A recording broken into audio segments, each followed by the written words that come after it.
Luc chapitre 6, verset 38. Donnez et il vous sera donné. On versera dans votre sein une bonne mesure, serrée, pressée donc, secouée, débordée, car on vous mesurera avec la mesure avec laquelle vous vous serez servi. Donner, c'est servir, c'est se servir aussi d'une mesure. Donner, c'est mesurer les autres. Hmm. Mais c'est donner l'opportunité à Dieu de nous mesurer aussi quand on donne. Amen. Qu'est-ce que tu donnes? Tes avoirs, tes biens, tes richesses. Ça veut dire que dans toute richesse, dans tout bien, dans tout avoir qui arrive, il y a une mesure qu'on peut utiliser pour mesurer les autres. Donner, c'est bien. Se donner, c'est mesurer les autres afin qu'on soit mesuré aussi par Dieu. Celui qui est mesuré est celui qui a une taille. Celui qui est mesuré est celui qu'on peut évaluer, qu'on peut estimer. Donc, mesurer les autres, c'est les estimer, c'est les évaluer. Ça veut dire c'est l'estime. C'est aussi l'estimation, mais c'est l'estime. Tu ne peux pas mesurer sans estimer. Mhm. On mesure en estimant. C'est pour ça qu'il n'y a pas de plus grand amour que de donner.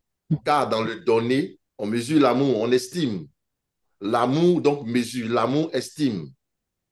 Hmm. Quand quelqu'un t'aime, c'est qu'il t'a mesuré. Il t'a évalué. Il y a une évaluation, donc. Il y a une mesure. Il y a une estimation. Une valeur qu'on attribue. Dans le donner, on valorise donc. On évalue et on valorise. Celui qui donne évalue celui à qui il donne et il le valorise.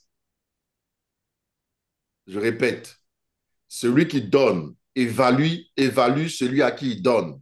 Parce que dans ce que tu donnes, tu lui donnes en fonction de la valeur que tu as, l'estimation que tu as de lui. Et donc, tu le valorises. Donner, c'est valoriser. Ne pas donner, c'est dévaloriser. Quand tu travailles au travail, là, ton patron te donne ton salaire, il évalue ton travail, il te donne une valeur en fonction de tes diplômes, de ton niveau, de ta position. Le salaire vient t'évaluer. Chaque fois que quelqu'un te donne quelque chose, il est en train de t'évaluer. Autrement dit, dans le donner, il y a la mesure. On mesure les autres. Donc, je dois mesurer celui qui est en face. Donc, quand tu donnes à Dieu en mesurant Dieu. Hmm. Donc, quelle est l'estimation, quelle est la valeur que tu as pour Dieu? C'est en fonction de ça que tu lui donnes. Qu'est-ce qu'il représente pour toi? Qu'est-ce que Dieu vaut? Qui il vaut? Qu'est-ce qu'il vaut pour toi? C'est en fonction de ça que toi, tu l'évalues, tu lui donnes. Donc, en fonction de ce que tu donnes à Dieu, en fonction de comment tu te donnes à Dieu, tu détermines la valeur de Dieu à tes yeux. La façon dont tu donnes, montre-moi tes offrandes, montre-moi tes sacrifices, je te dirai que vaut Dieu à tes yeux. Hmm. C'est pour cela, lorsque dans Genèse 22, verset 11, l'ange a parlé à Abraham, il lui a dit, ne touche pas à l'enfant, ne porte pas la main sur l'enfant, car maintenant j'ai vu que tu me crains, car tu ne m'as pas refusé ton fils, ton unique Isaac, celui que tu aimais. Puisque tu me donnes, c'est la preuve que tu me crains. Tu m'as évalué, tu m'as élevé en me donnant ton fils, tu ne l'as pas refusé. Il ne s'agit pas de dire Dieu est grand pour moi, Dieu est bon, Dieu est puissant, Dieu est ceci, Dieu est cela. Mais quel est ton donné, quel est ton sacrifice? C'est dans ça on va voir ce que tu dis. Ce n'est pas ce que tu dis là. Hmm. Comme ça, on dit, ce n'est pas ceux qui disent Seigneur, Seigneur, Seigneur, mais ceux qui font. Ce n'est pas dans tes dits, c'est dans tes faits. Hmm. Hmm. Toi, tu dis trop, tu parles trop, mais tu ne fais rien. Donc, on voit que ce que tu fais est en opposition à ce que tu dis. Ce que tu dis est en opposition à ce que tu fais. Hmm. Tu dis Dieu est puissant, Dieu est grand, Dieu est tout, Dieu me bénit, il est Yahvé Jiré, celui qui pourvoit tous mes biens. Mais en retour, quand on voit ce que tu fais, on sait que ce que tu dis là est nul devant Dieu. C'est pour ça que beaucoup de personnes ont des paroles qui ne pèsent pas. Tes paroles ne pèsent pas devant le trône, car tes paroles ne sont pas accompagnées des actions qui sont afférentes à tes paroles. Ce n'est pas ceux qui disent Seigneur, Seigneur, mais ceux qui font. Il y a beaucoup de diseurs, mais il y a Hmm. très peu de faiseurs. Il dit, rien de moi, je ne vous ai pas connu. En ton nom, nous avons prophétisé. En ton nom, nous avons guéri les malades. En ton nom, il dit, arrêtez ça, vous parlez trop. Parlez, parlez, parlez, mon nom, mon nom, mon nom. Mais ceux qui font, où ils sont? Tu dis beaucoup, tu parles beaucoup, mais qu'est-ce que tu fais? On va faire, on va faire, on va faire, on va faire, on va faire. Mais il faut faire, on va. La foi, ce sont les œuvres, mon ami. C'est ça? La foi sont les œuvres, elle est morte. J'ai la foi, j'ai la foi. Même les démons même disent, j'ai la foi, j'ai la foi. L'amour. La foi est agissante par la charité. La foi, là, elle est agissante par la foi. Et si tu dis, j'ai la foi, mais s'il n'y a pas ta charité, ta capacité à œuvrer pour les autres, ta foi ne vaut rien du tout. Oui, même les démons, ils aiment ceux qui les aiment. Même le diable aime ceux qui l'aiment. Donc, quel est ton acte qui va faire la différence, qui va montrer que toi, tu n'es pas un démon, tu n'es pas le diable? C'est-à-dire, l'amour du diable, là, c'est ça. Si tu aimes Satan, Satan va t'aimer, mais quel est cet amour? Il ne peut pas se sacrifier pour toi. Satan peut t'aimer, mais il ne peut pas se sacrifier pour toi. Son amour, ce n'est pas vrai amour. Hmm. L'amour, là, ça pousse au sacrifice. Tu aimes Dieu. Quel est ton sacrifice pour Dieu? Tu aimes Dieu, hein? Tu aimes Dieu, hein? Quel est ton sacrifice pour Dieu? On va mesurer ton amour à ta capacité à faire, pas à ta capacité à parler. L'Église parle trop. Parle, tcha, tcha, tcha, tcha, tcha. Les gens parlent beaucoup, mais ils font peu. Abraham, là, il parle, il fait. Hmm. Isaac, il parle, il fait. Jacob, il Hmm. parle, il fait. Joseph, il parle, il fait. David, il parle, il fait. Salomon, il parle, il fait. Salomon a bâti un temple pour Dieu. Il a pris de l'or, il a pris de l'or, il a pris. David a bâti le tabernacle. Abraham a bâti des hôtels. Toi, tu fais quoi? Tu as bâti quoi? Tu as fait quoi pour Dieu? Qui va compter. On dit, le sacrifice, l'offrande même d'Abel parle. Quoi qu'étant mort, son offrande parle encore devant Dieu. Et Dieu l'a compté pour justice. Hébreu chapitre 11, verset 4. Mais toi, tu as fait quoi? Tu parles, parles, parles, parles, parles. Tu parles, parles, parles, parles. Mais pour parler, parler, parler, là, le diable sait parler aussi, hein. Le diable a parlé dans les jardins, parce qu'il a eu deux âmes. Il a gagné Adam et Ève dans les jardins. Il a prêché, Hmm. il les a convertis. Il les a convertis aux ténèbres. Prêchez là, le diable prêche. Bon, quels sont tes œuvres? C'est les œuvres, on regarde. Qu'est-ce que tu fais? Heureux ceux qui vivent dans le présent, heureux seront-ils. Leurs œuvres les suivront. Quelles sont tes œuvres? C'est ça. Vous savez, je vais vous dire quelque chose. Hein. J'espère qu'il n'y a pas d'enfant ici. Hein. Quand tu dis à ta femme, tu l'aimes, mais fais-lui l'amour, il répète. Tu dis à quelqu'un que tu l'aimes, mais on dit, dis l'amour et puis faire l'amour, c'est deux choses. Hein. Tu dis je t'aime, mais il faut faire l'amour. C'est en faisant l'amour que tu démontres que tu l'aimes. Est-ce que vous savez qu'un mariage, là, si on dit deux personnes sont allées à l'église, sont mariées ou ils sont allés se marier, tant qu'ils n'ont pas fait l'amour, là, le mariage n'est pas activé, vous savez ça, non? Le mariage n'est Yes, pas encore par là, vous savez ça, non? Il n'est pas encore activé, yes, vous savez ça, non? yes, Daddy. L'amour, ce n'est pas sur les lèvres, c'est dans les actes. C'est pour ça, si quelqu'un a caché qu'il était impuissant et puis on fait le mariage est nul. L'affaire là, c'est l'impact. Tu as menti, tu as caché. Ou bien tu es stérile, tu as caché. On dit c'est nul. Ça ne vaut rien. Pourquoi? Parce que c'est dans les faits là. C'est pas je dis. Il y a beaucoup de diseurs. Tu dis tu m'aimes, mais fais-moi l'amour une fois que tu m'aimes. C'est quand tu as fait l'amour là, c'est là que tu deviens. On dit celui qui va avec une prostituée, on n'a pas dit celui qui dit à une prostituée qu'il aime, mais celui qui fait l'amour à une prostituée, il devient une seule chair. Parce que c'est dans le fait que vous devenez. Quand on dit s'attacher à sa femme, ils deviendront là. Il ne peut pas devenir, ce n'est pas dans la parole que tu deviens, c'est dans l'acte d'amour là. Ce n'est pas seulement dis, Seigneur, Seigneur, Seigneur, mais faire l'amour, c'est-à-dire devenir un dans la pratique de l'amour. Il faut pratiquer l'amour. C'est là où tu amènes l'amour à se réaliser. C'est la même chose avec Dieu. Dieu est dans les faits. Où sont les œuvres? Où sont les œuvres? Dieu est dans les faits, il n'est pas dans la parole. C'est pour ça qu'on dit que la femme ne doit pas se refuser à son homme. L'homme ne doit pas se refuser à la femme. Tu dis, c'est ma femme, c'est mon amour, mais tu ne couches pas à elle. C'est mon mari, mais tu refuses. Mais si tu ne fais pas ça, c'est que l'amour est là. On peut annuler. On peut annuler votre mariage. Ce n'est plus valable s'il se refuse. La Bible dit, mais quand vous jeûnez là, quand vous jeûnez, mettez-vous d'accord pour la Mhm. prière, pour vaquer à la prière. Mais après, vous revenez. Ça veut dire, si tu te lèves, tu dis, tu jeûnes 40 jours. Le monsieur dit, il n'est pas d'accord. Il veut faire l'amour. Tu dis, tu ne veux pas. Tu jeûnes. Tout ce que tu es en train de faire, Dieu n'est même pas avec toi-même. Il n'est même pas avec toi-même. Hein. Hmm. Si lui, il s'en couché avec une autre femme au dehors, on dit c'est pour toi. Tu as laissé prise au diable. C'est pour toi. Parce que Dieu est dans les faits. Tu comprends ce qu'il dit, non? Hmm. Bon, Yes. l'église, souvent, il n'aime pas qu'on leur dise la vérité. C'est ce qu'il est en train de dire là. Je vous dis, est-ce qu'il peut te dire la vérité aujourd'hui? Il peut parler clair? Parle clair, Moi, Daddy. je ne prends pas de gants. Hein. Je vais te parler. Parce que vous voyez, à force de prendre des gants pour l'église, quand ils s'en vont sur les francs-maçons, sur les Illuminati, ils s'en vont là-bas, ils disent, quand on leur enseigne les choses de la spiritualité, on était dans l'église, on nous a caché, on nous a jamais dit ça. On nous a jamais dit ça.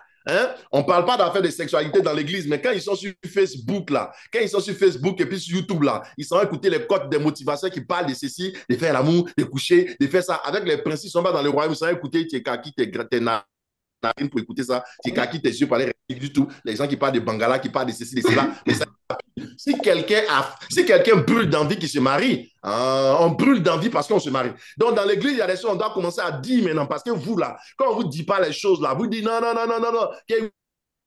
Après, quand vous partez là-bas, vous avez dit, on ne nous enseigne pas dans l'église, on va dire, on va tout dire maintenant. On va tout dire maintenant. On va tout dire. Voilà. On va tout dire maintenant. Quand on parle de sexe net, quand on parle de sexe, ne parlez pas de ce sujet. Mais tu aimes écouter ça sur Facebook. Quand les coachs là parlent, là, quand du Attention. monde là parle, la position 66, position 69, debout, quand on parle de ça, Bangala, tu es content tes yeux là, tu écartes tes yeux, tu écartes tes naïfs. Hey, Il y a un petit démon. Mais quand on parle de ça ici, tu fais façon, on dirait que tu n'aimes pas ça. Comment fou? On parlait de ça ici maintenant. Tu comprends? Yes. Alors, attention. si on ne t'éduque pas ici, Satan va t'éduquer. On préfère t'éduquer ici maintenant. Amen. Nous, on va t'éduquer ici, là. On va parler même en bris, même, on va parler en force. On va parler maintenant. Tous les sujets, tu appelles tabou, on va parler ça. Parce que tu dis tabou. Quand c'est dans l'église, quand tu sors, tu dois parler des conneries. On ne parle pas de données, mais quand c'est les mêmes, ils deviennent illuminatis, ils sont en franc-maçon. Ils vont dédier leur maison pour faire des temples de démons. Ils n'en parlent pas de problème. Mais dans l'église, quand on parle de données, il sait ça figure. On ne peut pas parler d'argent à l'église. Mais quand les mêmes sont là-bas, ils vont aller faire sacrifier. Il va sacrifier son père, il va sacrifier sa mère, il va sacrifier ses enfants, il va sacrifier tout le monde pour devenir riche. Mais le même qui est à l'église ici, quand on lui donne offrande, il fait comment fou? Tu refuses qu'on parle d'argent. Quand tu attends argent, ça t'élève. Quand tu attends le mot offrande, il ne faut pas dire offrande. Si c'est même pas si on va dire au-delà. C'est même pas si on va dire oh là là, ça t'élève déjà. Mais quand tu attends honnête, tu es déjà élevé. Ils disent, ils sont encore venus. Nous, on va parler de ça ici maintenant. Moi, il libère les gens. Hein. Je n'ai pas la langue enchaînée. Il libère les gens par la parole. Il y a des gens, ils sont maso. Ils aiment quand on leur ment là. Ils aiment ça. Quand on leur ment là. On les caresse dans le sens du poil là. Ils sont contents. Ils mentent. Pendant toutes ces années, tu as dit des choses. Tu n'as pas dit les choses qu'on doit te dire là. Regarde comment tu es. Regarde ta vie. Regarde où tu es arrivé. D'où vient ce qu'on a? Tout ce que tu as là, ça vient d'où? C'est comme ça que tu vas comprendre pourquoi tu dois donner. C'est comme ça que tu vas comprendre pourquoi tu dois donner à Dieu, sans toutefois qu'on ne te force à donner. Si tu comprends ce qu'il explique là, personne ne va te forcer pour donner à Dieu. Personne. Mais si tu n'as pas compris ça, tu vas toujours avoir l'impression que les gens sont en train de te forcer, t'abuser de toi. Tu comprends ce qu'il dit? Genèse 1, 29 à 30. Je l'ai dit la dernière fois. On ne va pas lire. Lorsque Dieu a pris Adam, il l'a mis dans le jardin, il a planté le jardin, Genèse chapitre 1, verset 8 à 15. Il lui a dit cultiver, garder, il a pris Adam, il l'a mis dans le jardin. Parce qu'il a dit, la semence était en terre, mais elle ne produisait pas. Il n'y avait aucun arbuste. Il n'y avait aucun arbre qui ne portait du fruit. Parce qu'il n'y avait personne, alors, n'est-ce pas, rien ne poussait. Dieu a fait descendre la pluie et alors il a planté un jardin dans le territoire qu'on appelle Éden, à l'Orient. Il a mis l'homme dedans. Je rappelle que c'est Dieu qui a mis l'homme dans le jardin où l'homme va prospérer. Voilà comment ton histoire a commencé. Hein? C'est Dieu qui a mis Adam dans le jardin où Adam peut prospérer. Où Adam peut avoir une relation avec lui. Où Adam peut avoir une alliance avec lui. C'est Dieu qui a mis. C'est Dieu qui connaît l'adresse de ton jardin. Tu parles à quelqu'un? Toi-même, tu ne peux pas entrer dans le jardin comme ça. C'est Dieu qui connaît l'adresse du jardin. C'est lui qui te met dans le jardin. Alors, Dieu a dit à Adam, quand il lui a dit, soyez féconds, multipliez-vous, emplissez la terre, assujettissez, dominez, une première chose, le règne, la puissance, la domination et tout. Maintenant, deuxième chose là, c'est par rapport à la provision. Ouais, on a séparé, hein. Genèse chapitre 1, verset 28 à 29. Ça parle, verset 28, Genèse chapitre 1, verset 28, on parle de la puissance, on parle de la domination, de la royauté. Nous sommes des rois. Adam était un roi, prince. Mamlaka, ça veut dire dominer, ou rada, ça veut dire assujetti. Donc, vous savez quoi? Donc, il a pris Adam, il l'a mis dedans. Il dit qu'un roi qui n'a pas de provision, il ne vaut rien. Vous avez vu un roi qui n'est pas puissant financièrement? Avez-vous vu un roi qui est pauvre? Comment va-t-il gouverner son royaume? Un roi qui est pauvre, comment va-t-il gouverner son royaume? Donc, il a pris un jardin et puis il l'a mis dedans. Et dedans, il lui a dit, Genèse 1, 29 à 30, il a dit, voici ta nourriture. Ta nourriture, c'est quoi? Les herbes avec leurs semences. Ta nourriture, c'est quoi? Les arbres fruitiers avec leurs semences dedans. Donc, dans la nourriture de l'homme, écoutez-moi bien ce qu'il dit. Dans la nourriture de l'homme, il y a toujours la semence. Je te parle aujourd'hui. Ça n'a rien à voir avec Jésus est venu mourir à la croix, son sang a pardonné la faute. Ça, c'est Genèse. Genèse 1, 27, Dieu a créé l'homme, là, l'homme qui est créé, l'homme qui est nouvellement créé, Genèse 1, 27. Il a créé l'homme à son image. Ish et Isha. Après, quand ils se sont mariés. Mais là, c'était Zacharie qui va mâle et femelle, créé en Dieu, c'était spirituel. Et Dieu lui a donné maintenant à l'homme. L'homme était créé en Genèse 1, 28. C'était pas l'homme, il n'était pas fait. Hein. C'est dans Genèse 2, 7 que l'homme a été fait. On peut le toucher comme ça. Mais là, il n'était pas encore fait, on ne pouvait pas le toucher. Dans la dimension spirituelle, Dieu lui a donné sa nourriture. Amen. Okay? La Yes. nourriture que tu vas avoir sur la terre, là, on t'a donné déjà donné ça spirituellement avant que tu vois ça physiquement. Alléluia. Vous comprenez pas? Ne Yes, pas vous Daddy. sentez pas. Genèse 1, 27, quand Dieu a créé l'homme, l'homme était comme une création. À l'époque, c'était une nouvelle création. À l'époque, il était en Dieu. Créé veut dire il était en Dieu. Plus tard, quand Jésus vient, si quelqu'un est en Christ, il a une nouvelle création. C'est la même création. Puisque la création a été pervertie, Christ vient pour nous ramener en Genèse 1, 27. Et quand Amen. l'homme a été créé, l'homme était donc esprit, ça a un esprit. Dieu a dit, voici ta nourriture. Donc, les esprits ont une nourriture. Mm. Voici la nourriture des esprits. L'homme et la femme étaient des esprits en Dieu. On leur a donné une nourriture. C'est quoi? Les herbes qui portent en elles leurs semences, les arbres qui portent en eux leurs semences. Dans la nourriture de l'homme, il y a la semence. Mais verset 30, Genèse 1, 30, il a dit, voici la nourriture des animaux, il n'y a pas de semences dedans. Celui qui ne sème donc pas, qui ne connaît pas la loi de la semence et la moisson, est comme un animal. Tu n'es même pas un homme. La différence entre toi et les animaux, c'est que les animaux ne s'aiment pas. Toi, tu dois s'aimer. Donc, quand toi, tu refuses de s'aimer, tu deviens un animal. Ah. Ça veut dire qu'on va dominer sur toi maintenant, parce qu'on marche sur les animaux. Mm. Ça veut dire ceux qui sont des êtres humains qui ont gardé leur dignité dans la loi de la semence et les moissons vont te radar, ils vont marcher sur toi. Donc, tu ne peux pas les vaincre si tu ne connais pas la loi de la semence et la moisson. You're not getting it. Yes. Quand on dit animal, là, tu penses que c'est animaux qui sont dans la forêt, là, dans le bal. Mm. Est-ce que vous savez que quand Dieu a parlé à Corneille, Acte chapitre 10, verset 10 verset 17, il a dit à Pierre, tu et mange. Qu'est-ce qu'il lui a montré? Il lui a montré une toile. Et aux quatre coins de cette toile, il lui a montré quoi?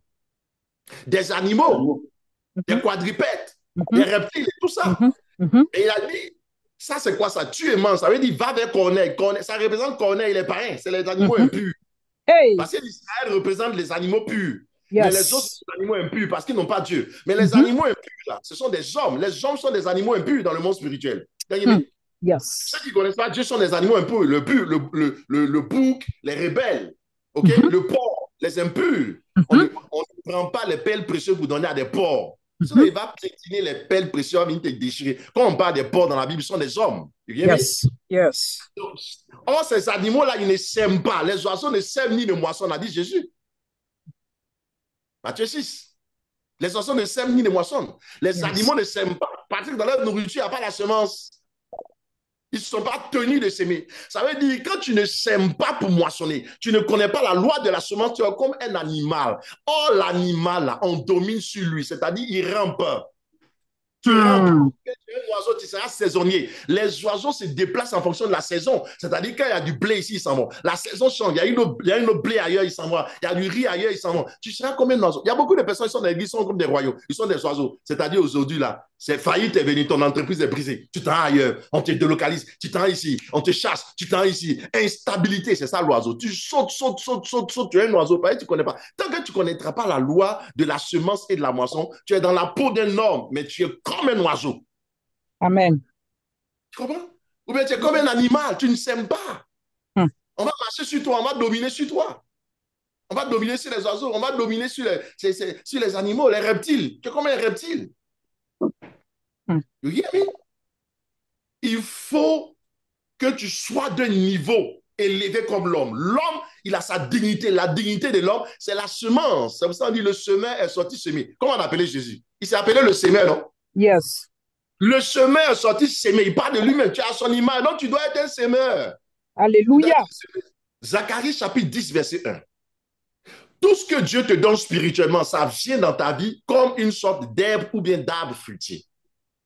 Tu comprends?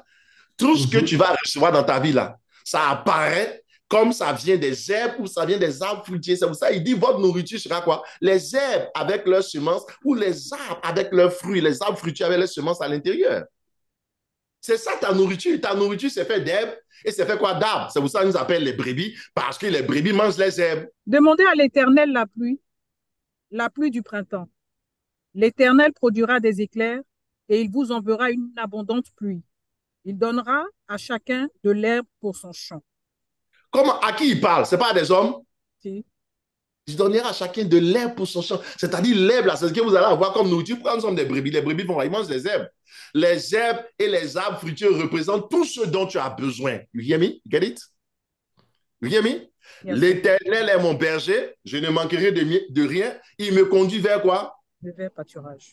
Des verts pâturages. C'est David qui parle.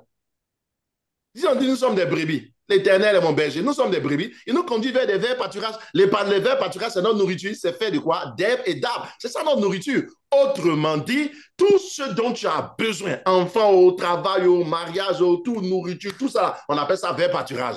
Tu comprends? Tu comprends? Alléluia. Parce que tu as une brebis. La brebis, là, c'est qu'elle mange, c'est qu'elle boit. C'est ça qui lui fait pousser la laine. C'est ça qui lui donne la chair. C'est ça qui lui donne la force. C'est ça qui maintient. Donc, en fait, ça représente ce que la brebis mange ici, les herbes et les arbres. Ça représente tout ce dont tu as besoin pour vivre.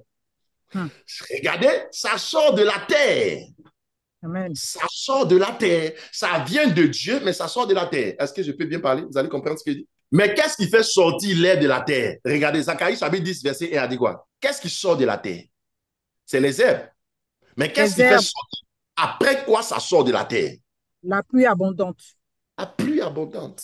Beaucoup de personnes, Dieu a mis des semences, des promesses dans la terre, mais ça ne se manifeste pas parce qu'il n'y a pas de pluie. Il n'y a pas de pluie dans ta vie. Il n'y a pas de pluie. Tu n'es pas arrosé, car la Bible dit celui qui arrose sera arrosé. You know getting it?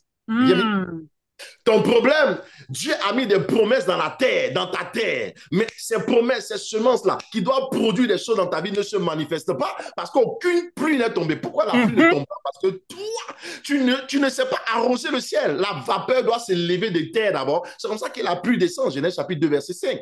La vapeur se lève et la pluie descend. Comment toi, tu peux faire descendre la pluie si la vapeur ne s'est pas levée? Oh, you know getting it, hein?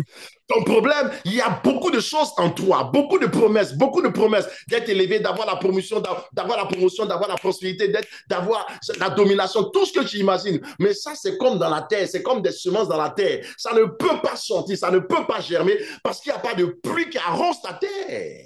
Pourquoi il n'y a pas de pluie qui arrose ta terre? Parce que rien ne s'élève, il n'y a pas de vapeur qui s'élève. La terre ne libère pas la vapeur. C'est tout, tu n'arroses pas, tu ne seras pas arrosé. Écoutez, il y a des gens qui vivent la sécheresse financière et puis ils viennent parler. Que mes affaires ne vont pas, c'est difficile pour faire plus pour moi. J'ai dit à quelqu'un qui est venu me voir, il dit, papa, j'ai fait des business, mes business, ça n'avance pas. J'ai dit, mais d'abord, ton entreprise que tu as montée là, quel est le fondement? Qui est le fondement? Est-ce que Christ est le fondement de ton entreprise? Quel est l'hôtel que tu as bâti avant de commencer? Est-ce que tu as dédié ton entreprise à Dieu? Est-ce que tu as donné tes prémices? Est-ce que tu donnes ta dîme? Il dit non. Il dit, mais alors comment tu veux qu'il prie? Donc tu veux qu'il fasse la magie alors? Je ne suis pas un magicien. Les choses de Dieu ont des principes. Si tu veux moissonner des oranges, mais il faut planter des graines d'orange, simplement. Il faut planter des graines d'orange. Tu vas voir, ça va produire un oranger. Tu vas avoir des oranges, tu mangeras. Ce que tu sèmes, c'est ce que tu moissonnes. Tu sèmes le vent. Tu moissonnes la tempête. Tempête veut dire beaucoup de pluie. Beaucoup de vent, pardon. Tempête veut dire beaucoup de vent. Je sème le vent, je moissonne la tempête. Je sème l'argent, je moissonne l'argent. Oh, you're not getting it, hein? Amen. Si vous comprenez, je sème l'argent, je moissonne l'argent. Avez-vous vu quelqu'un qui est un homme d'affaires? Il n'investit pas et puis à la fin, il devient un grand homme d'affaires puissant et riche. Il doit investir. Ne regardez pas seulement ce qui moissonne, le gars d'Amazon là. Vous allez voir, allez regarder ce niveau d'investissement avant de voir il est devenu milliardaire. Mais combien il a investi d'abord pour être milliardaire? Regardez le gars d'Apple, combien il a investi avant d'être milliardaire? Regardez tous ces gens-là. Combien ils investissent? Le gars de Tesla, combien il a investi? Il va aller sur la lune là. Ça demande de l'investissement. C'est vrai naturellement, c'est vrai spirituellement. Je veux moissonner de l'argent. Je veux que Dieu me fasse prospérer financièrement. Je sème de l'argent. Pourquoi tu veux s'aimer la prière pour moissonner l'argent? Il n'y a pas une chose pareille. Nous sommes l'église, hein. Et puis, je pense qu'en matière de sacrifice, d'offrande, les gens du monde sont en avance sur nous. Ils savent mieux ces choses que nous. Ils savent mieux ces choses que l'église. Ils pratiquent mieux ces choses que nous. Avant de dire, je ne manquerai de rien. Il faut d'abord dire, l'Éternel est mon berger. Toi, tu veux ne pas manquer de quoi que ce soit, mais tu ne veux pas que l'Éternel soit ton berger. Le même Éternel qui est ton berger, c'est lui qui est la parole. Ça veut dire la parole est mon berger, ça veut dire la parole est mon guide. La parole me conduit, c'est ce que ça veut dire. Mais dans la parole, là, il y a les prémices. Dans la parole, là, il y a la dîme. Dans la parole, il y a les offrandes. Dans la parole, il y a les autels. Dans la parole, il y a les sacrifices. Dans la parole, il y a le monde. Dans la parole, quand il dit l'Éternel me conduit, il veut dire la parole me conduit, ça veut dire la dîme, les prémices, tout ça me conduit. Toi, tu as pris la parole, tu as enlevé la partie des prémices, tu as enlevé la partie des dîmes, tu as enlevé la partie de l'offrande, tu as enlevé la partie de l'autel, tu as enlevé la partie de tous les sacrifices, tu as enlevé, et puis maintenant tu dis, c'est le sacrifice de Jésus à la croix, le sang qui a coulé pour nous amener au ciel qui nous conduit. Et tu veux devenir riche. Comment tu dis la parole de Dieu? C'est David qui a dit, 2 Samuel 24, verset 24, je ne peux pas donner à Dieu ce qui ne me coûte pas cher. Le David qui dit, l'Éternel mon berger, je ne manquerai de rien, c'est lui qui a dit, je ne peux pas donner à Dieu ce qui ne me coûte pas cher. Il allait bâtir un hôtel. Voici le secret de David. Tu lis les choses dans la Bible, mais tu ne comprends pas pourquoi David est devenu riche. Tu ne comprends pas pourquoi Salomon est devenu riche. Le même Salomon, c'est lui qui allait à Gabon, il a donné des sacrifices, 1000 holocaustes. Tu dis, Salomon est devenu sage. Mais comment il est devenu riche? Par le sacrifice. Comment Abraham est devenu riche? Il bâtissait des hôtels. Comment Noé est devenu riche? Comment Noé est devenu? Il a bâti un hôtel Noé. Quand il est sorti de riche, comment Abel est devenu riche? Il a donné les prémices. Mais tu vois tout ça. Comment Isaac est devenu riche? On dit Genèse chapitre 26. Il a sémé dans le désert cette année-là. Et il moissonna au centuple. Il est devenu riche. Il avait un gros bétail, un mini bétail. Et les gens furent jaloux de lui. Tu lis tout ça. Mais je ne sais pas comment tu fais, tu ne vois pas. Tu veux un retour sur investissement, tu veux des milliards, mais c'est toi, tu veux prier. Prière va te donner d'avoir vision. Tu vas avoir songe. Tu vas avoir les anges. Prière ne va pas te rendre riche. You're not getting what I'm saying. Attention. Il faut investir dans les choses, dans les affaires, il faut investir en Dieu. Point. C'est tout. Yes. Si un sorcier veut te tuer, tu viens, on prie pour toi. Si tu vas avoir des visions, on prie pour toi. Un démon te fatigue, on prie. Mais pour devenir riche, mon ami, pour avoir l'argent, mon ami, il faut semer l'argent. C'est dans quel français on va vous parler, vous allez comprendre. Le monsieur te montre le chemin. Il a tant aimé le monde, il a donné son fils. Il te montre comment on fait. Toi, à ton tour, tu dis non. Deutéronome chapitre 8, verset 17 à 18. C'est pour ça que je dis que l'alliance, c'est ça qui va te garantir la provision. Tu vois, Adam, hein, il était dans le jardin. Lui et puis sa femme dans le jardin, ils étaient en alliance avec Dieu. Tant qu'ils étaient en alliance avec Dieu dans le jardin, leur alliance leur garantissait quoi? La verdure, l'abondance, la provision. Quand ils sont sortis du jardin, ils n'avaient plus d'alliance avec Dieu. Mais ils moissonnaient quoi? Les épines et les chardons. Leur force physique ne les avait pas abandonnés. Seulement, ils n'étaient plus des bons. Ils sont devenus des méchants. Ils sont devenus mauvais. Ils ont brisé l'alliance avec Dieu. Parce qu'ils ont touché à l'interdit, l'idolâtrie. Ils ont renoncé à Dieu et ils ont brisé l'alliance. Ils sont sortis, ils sont allés dans la partie désertique, mais ils moissonnaient quand même. Il y a une moisson en dehors du jardin. Quand on est devenu méchant, la pluie tombe sur les bons comme sur les méchants. Yes. Répète. Quand ils étaient dans le jardin, la pluie descendait, ils avaient l'abondance de Dieu, ils avaient l'alliance. Quand ils sont partis là, la pluie tombe toujours. Même si c'est dans le désert, la pluie tombe. C'est rare, mais ça tombe. Mais ça produit quand même des ronces et des épines. Ça veut dire quoi? C'est toujours Dieu qui fait descendre la pluie, que tu sois dans le jardin ou en dehors du jardin. Le jardin, c'est l'endroit de la présence de Dieu. Que tu aies l'alliance avec Dieu, que tu ne le connaisses pas, tout ce que nous recevons vient de Dieu, qu'on soit païen ou chrétien, qu'on soit païen ou bien en Dieu, c'est Dieu qui donne. C'est lui qui est le Père de tout, qui donne tout. Amen. Le diable n'est qu'un voleur. Le diable te donne ce qu'il a pris dans le royaume.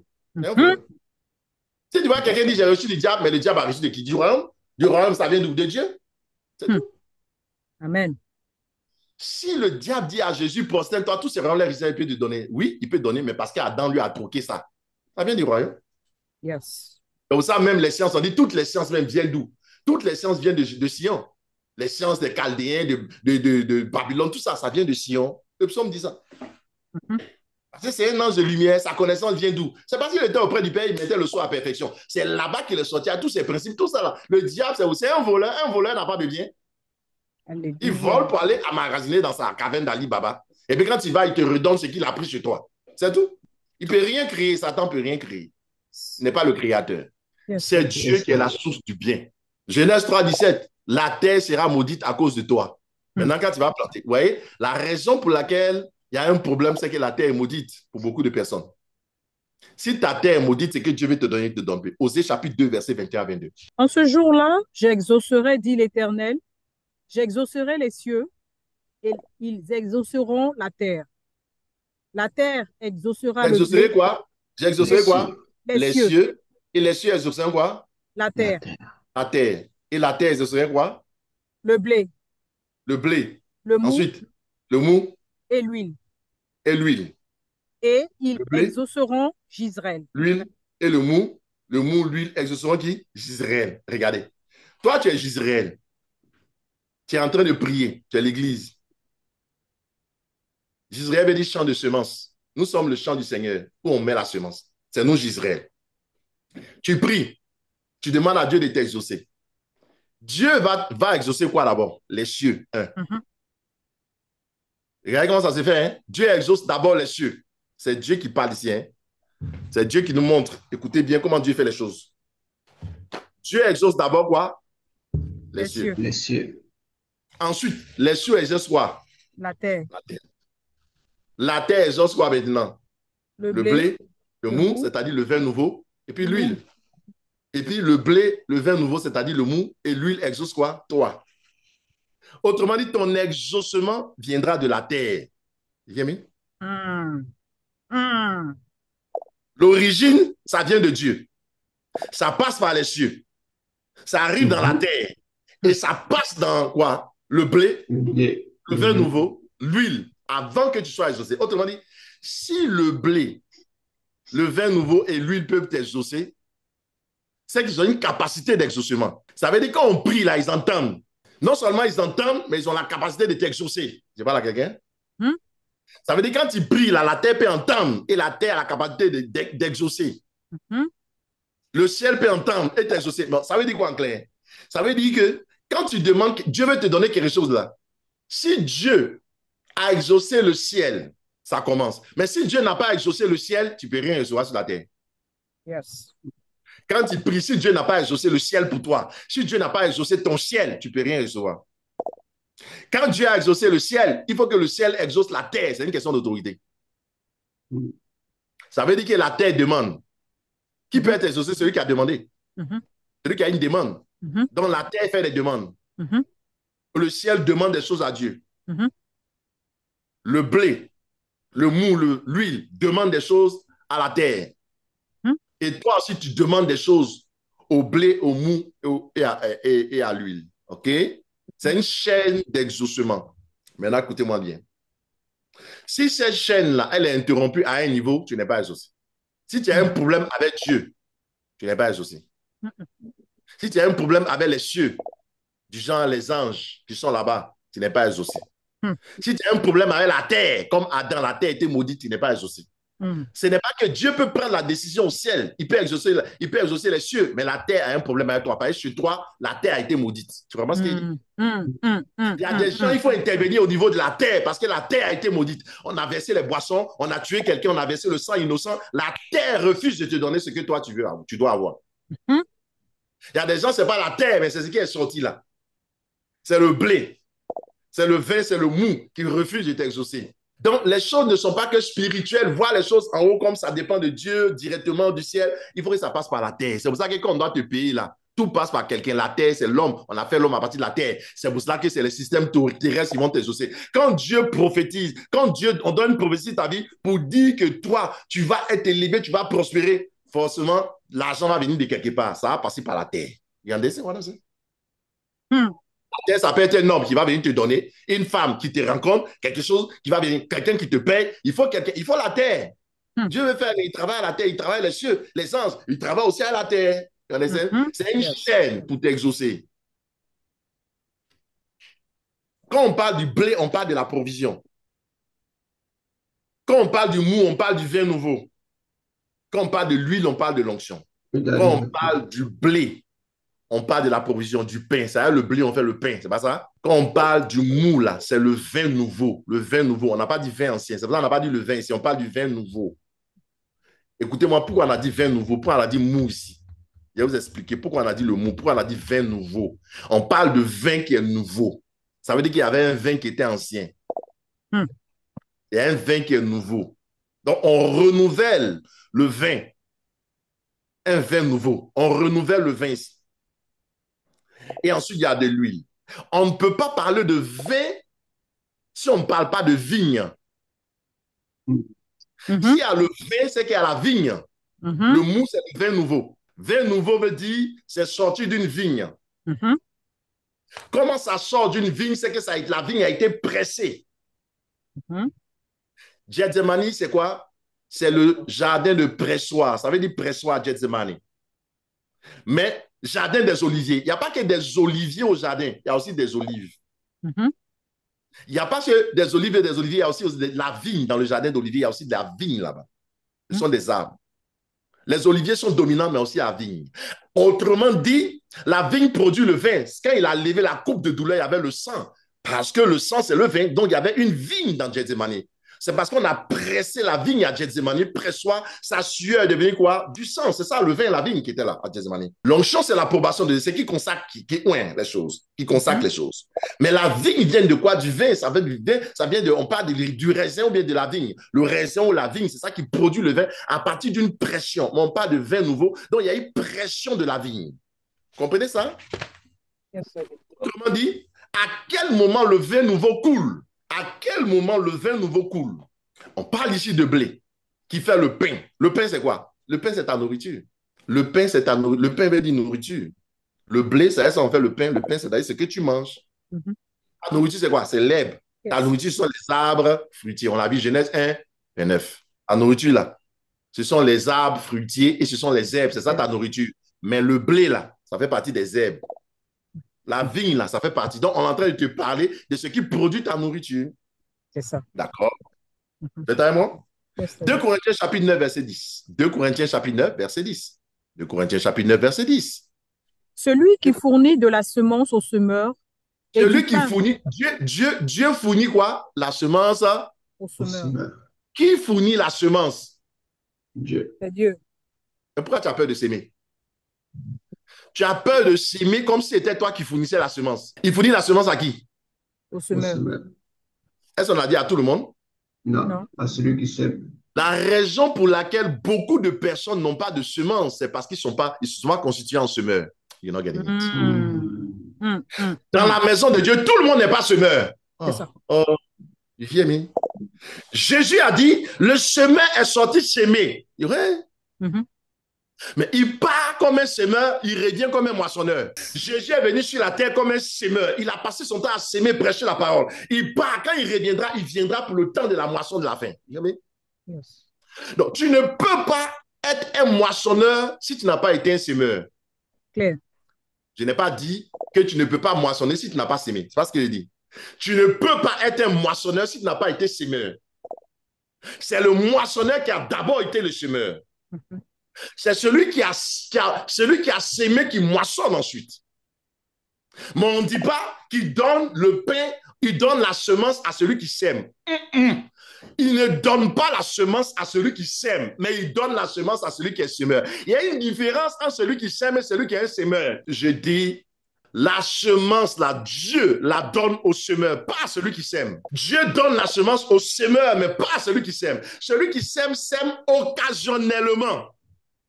Le semeur, c'est sa fonction, c'est sa nature de s'aimer. You hear me? Yes.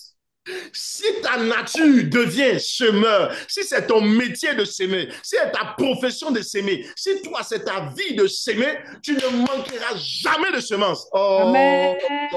Numéro 1, tu ne manqueras jamais de semences et la semence ne viendra pas de toi. Elle ne viendra pas de ton travail. Elle ne viendra pas de tes avoirs. La semence viendra de Dieu qui est au ciel. Donc ta semence viendra du ciel si tu es un semeur. Deuxième point. C'est que Dieu se préoccupe de la semence d'abord avant qu'elle soit la moisson. Ton problème, tu ne fonctionnes pas comme Dieu. Toi, tu t'occupes de la moisson plutôt que de la semence. C'est le problème que tu as. Tu es beaucoup plus préoccupé par la moisson plutôt que par la semence. Or, au commencement était quoi? La parole. La parole. Mais la parole, c'est quoi? Luc chapitre 8, verset 11. C'est la semence. Au commencement était la semence. You don't hear me? Tu dois commencer par la semence, mais pas par la moisson. Ton problème, tu veux commencer par moissonner avec Dieu. Tu veux commencer par moissonner. Tu dois commencer par s'aimer d'abord. Sois d'abord un semeur. C'est pour ça qu'il y a plus de joie à donner qu'à recevoir. Il y a plus de joie à donner qu'à recevoir. Dieu est préoccupé par les semeurs. Dieu n'est pas préoccupé par les moissonneurs. Écoutez-moi très bien, je reprends ça. Dieu est préoccupé par les semeurs. Il n'est pas préoccupé par les moissonneurs. Ton problème, c'est que tu es moissonneur. Et 98% de l'Église est constituée en moissonneurs comme les anges. Les moissonneurs, c'est les anges. Tu n'es pas un ange. Toi, tu dois être un semeur. Parce que tu es un homme. comme Adam, il reçoit ce qu'il reçoit, il y a dedans la semence. Amen. Il fournit la semence au semeur. Ça veut dire, quand tu es devenu un semeur, là, Dieu va s'arranger à te fournir la semence. La semence ne peut jamais t'appauvrir. Pourquoi? Parce que c'est Dieu qui te fournit. Comment est-ce que donner à Dieu peut t'appauvrir? Comment s'aimer dans la maison de Dieu peut t'appauvrir? Parce que tu n'es pas un semeur. Votre façon de comprendre l'évangile est bizarre. Hein? Moi, je comprends l'évangile autrement. C'est pas comment tu comprends l'évangile. Peut-être ta façon de comprendre l'évangile est bizarre. Dieu dit, il fournit la semence, il se préoccupe du semeur d'abord, pas du moissonneur. Le moissonneur, là, dans mon travail, dans mon mari, dans mon poneau, dans mon... Toi, tu es un moissonneur, donne-moi, ça, c'est le moissonneur. Mais le semeur, c'est qu'est-ce que je peux te donner? Qu'est-ce que je peux faire pour toi? C'est, ne sais-tu pas que je dois m'occuper des affaires de mon père? Voilà la mentalité du moissonneur. Jésus est dans le temple. Marie et Joseph le cherchent pendant 3 jours, ne le trouvent pas. Quand on le retrouve, il dit, laissez-moi en paix. Ne savez-vous pas qu'il doit m'occuper des affaires de mon père? Lui, il s'occupe des affaires de son père. Voici la mentalité d'un semeur. C'est pour ça qu'il ne peut jamais manquer de la semence. Tu vois pourquoi tu manques de tout et tu manques de ce qu'il faut pour s'aimer. Parce que tu as la mentalité d'un moissonneur, d'une moissonneuse comme un moineau. Les oiseaux ne savent pas. C'est une moissonneuse, c'est un moissonneur. Dans ta tête, c'est tu vas à l'église pour moissonner. Tu ne viens pas pour s'aimer. Parce que si tu étais dans la mentalité de semeur, tu serais un prédicateur ou tu annoncerais l'évangile. Car celui qui annonce la parole sème. C'est pour ça qu'il dit allez partout le monde entier. Allez s'aimer la parole. Allez s'aimer. Allez partout. Faites le travail de semeur. Quand vous serez semeur, la moisson ne va pas vous manquer. Amen. Et je vous donnerai la semence. Pourquoi? C'est pour ça que la Bible dit quand les apôtres allaient prêcher, Dieu même leur inspirait ce qu'ils devaient dire. Car c'est Dieu qui donne la semence, que ce soit la parole de Dieu, que ce soit l'offrande, c'est Dieu qui te donnera toujours comme sur la montagne. Le bélier a été donné à Abraham, car sur la montagne, il sera pourvu. Si Abraham était semeur, sur sa montagne, il y aura toujours un bélier qui descend, qui ne vient pas de son troupeau, mais qui vient du ciel. Car la semence est fournie par Dieu qui est au ciel, qui fournit la semence au semeur. La raison pour laquelle tu n'as jamais la semence qui vient du ciel pour donner, c'est parce que tu n'es pas un semeur. Tu es un moissonneur. Tu es quelqu'un comme un parasite dans la maison de Dieu. Tu cherches à consommer. Tu cherches à recevoir. Tu demandes. Mais ce n'est pas demande. Toi, tu quémandes. Tu es un quémandeur dans la maison de Dieu. C'est le problème que tu as. That's the problem you have.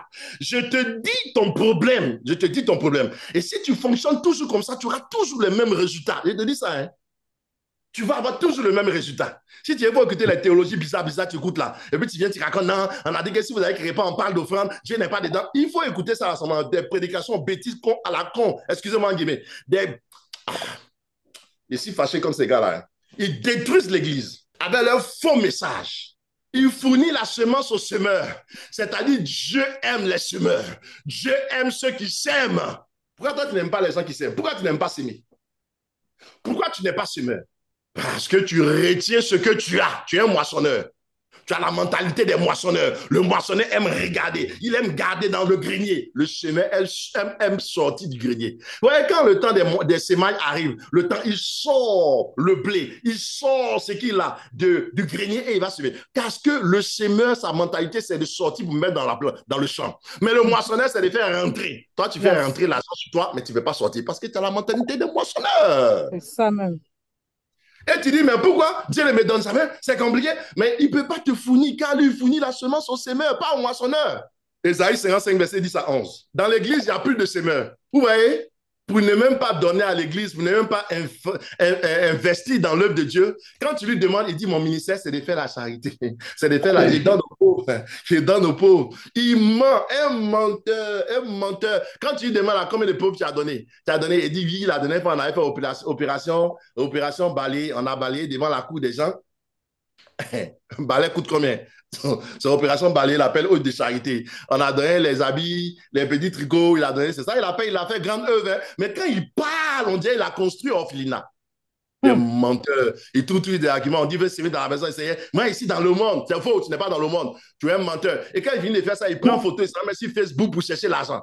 Quand les élections approchent, là, ils s'en donner des petits trucs dans les pouponnières, là, un petit truc berceau, là, ils s'en met photo, ils s'en multiplier la photo, là, ils multiplient ça par 10, et puis ils disent, voilà, on a offert 10 berceaux, 10 berceaux à la pouponnière de telle chose. Et puis, non, venez voter. Mais voilà encore, les élections vont venir encore. Venez voter pour moi. Votez un menteur. Il cherche à faire du bien, mais quand tu fais du bien, tu n'étales pas. Des menteurs. Tu as eu 5 ans pour donner, tu n'as rien donné. Du coup, à la veille des élections, c'est toi, tu mets sur toutes tes pages que tu as fait, et à la pouponnière, il allait donner. Mais tu as déjà reçu ta récompense. Tu veux quelle récompense de qui? Il dit, ah, ma fille, il faut payer, donne tes prémices, donne ta dû. Elle dit, papa, moi, si déjà dans la charité, qui t'a dit ça? C'est quel verset? Quel est l'évangile que tu me racontes?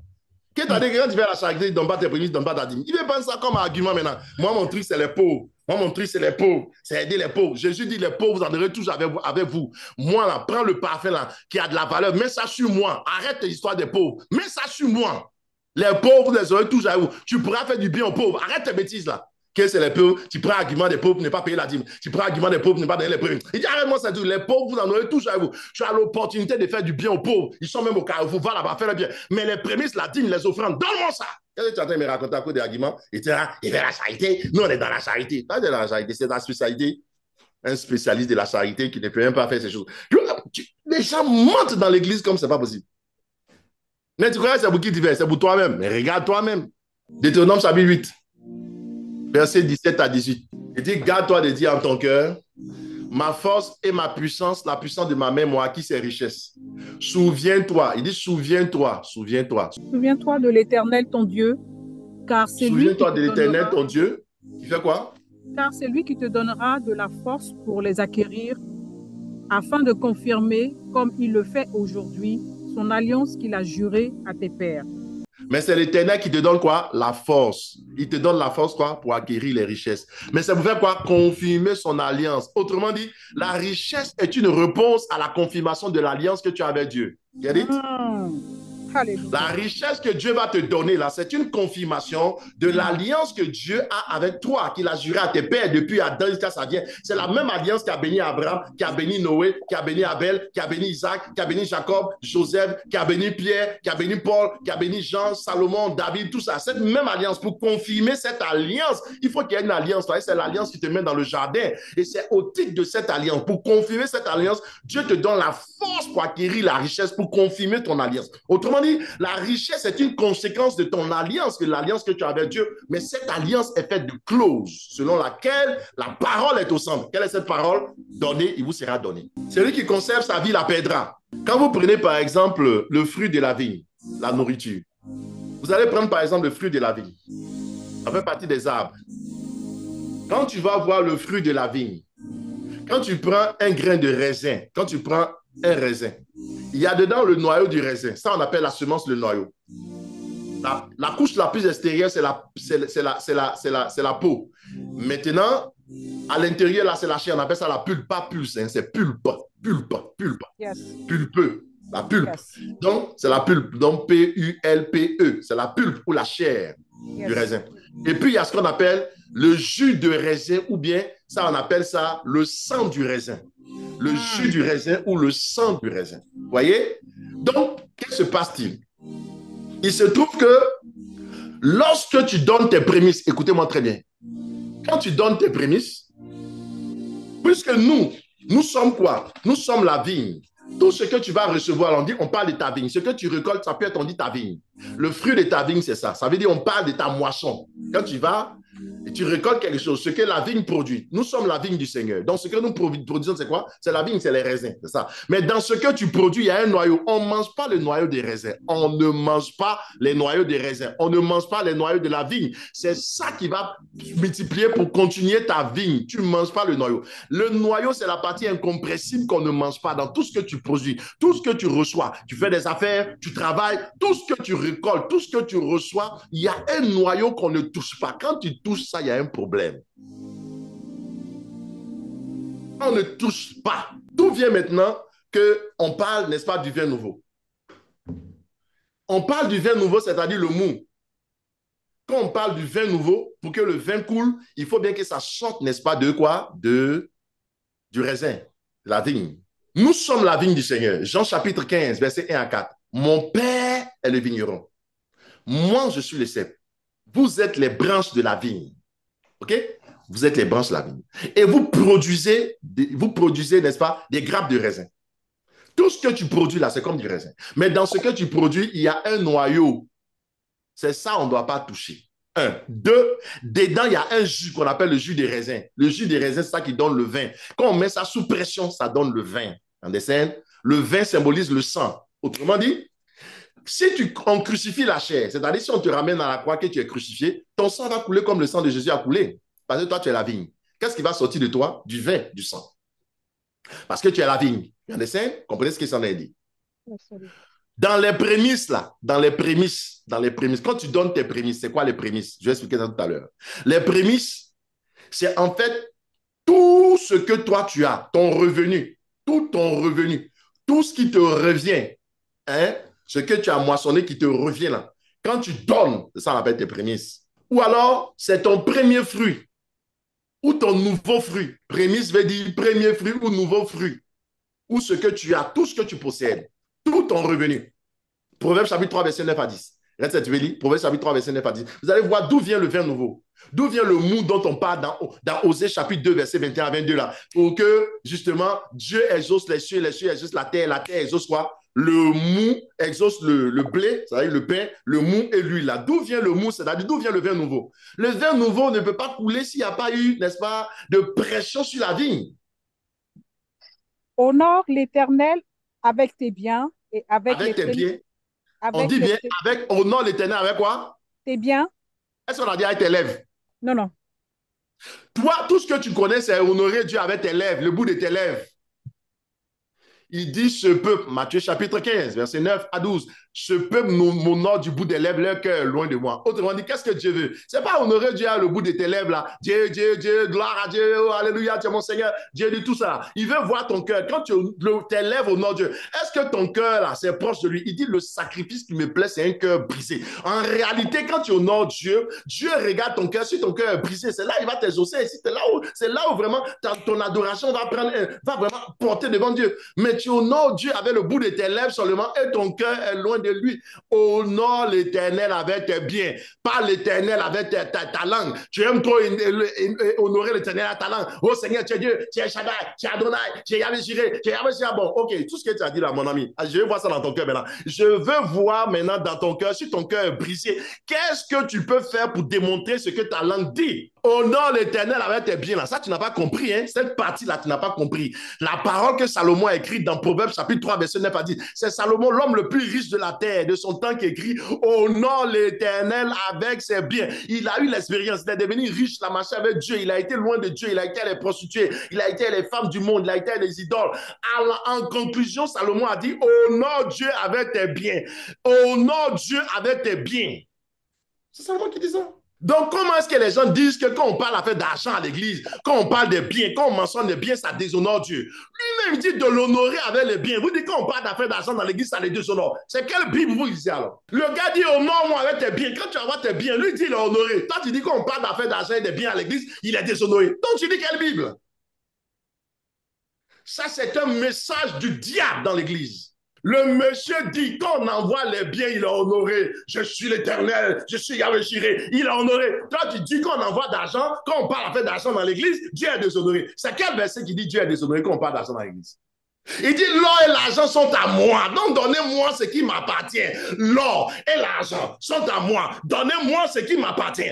En quoi est-ce que lui donner ce qui lui appartient? C'est en fait le chasser du temple. Quand est-ce que l'or a chassé Dieu du temple? Les rois aiment l'or. Les rois aiment l'argent. Ils sont là où il y a l'or et l'argent. Je n'ai jamais vu un roi pauvre. Ça n'existe pas.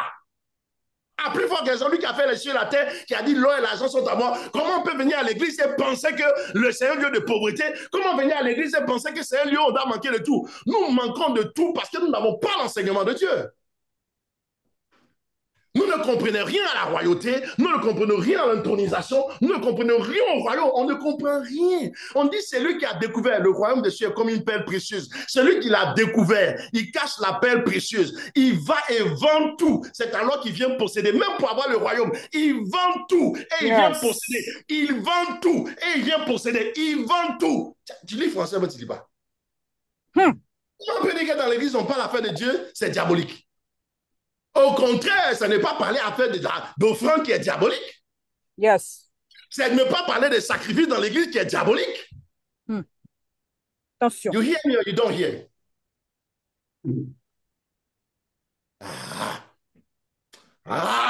On doit reprendre dans l'école biblique, là, on doit reprendre ces choses encore et puis enseigner l'église.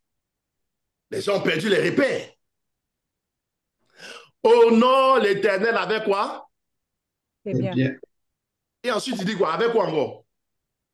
Et avec les prémices de tout ton revenu. Avec les prémices de quoi?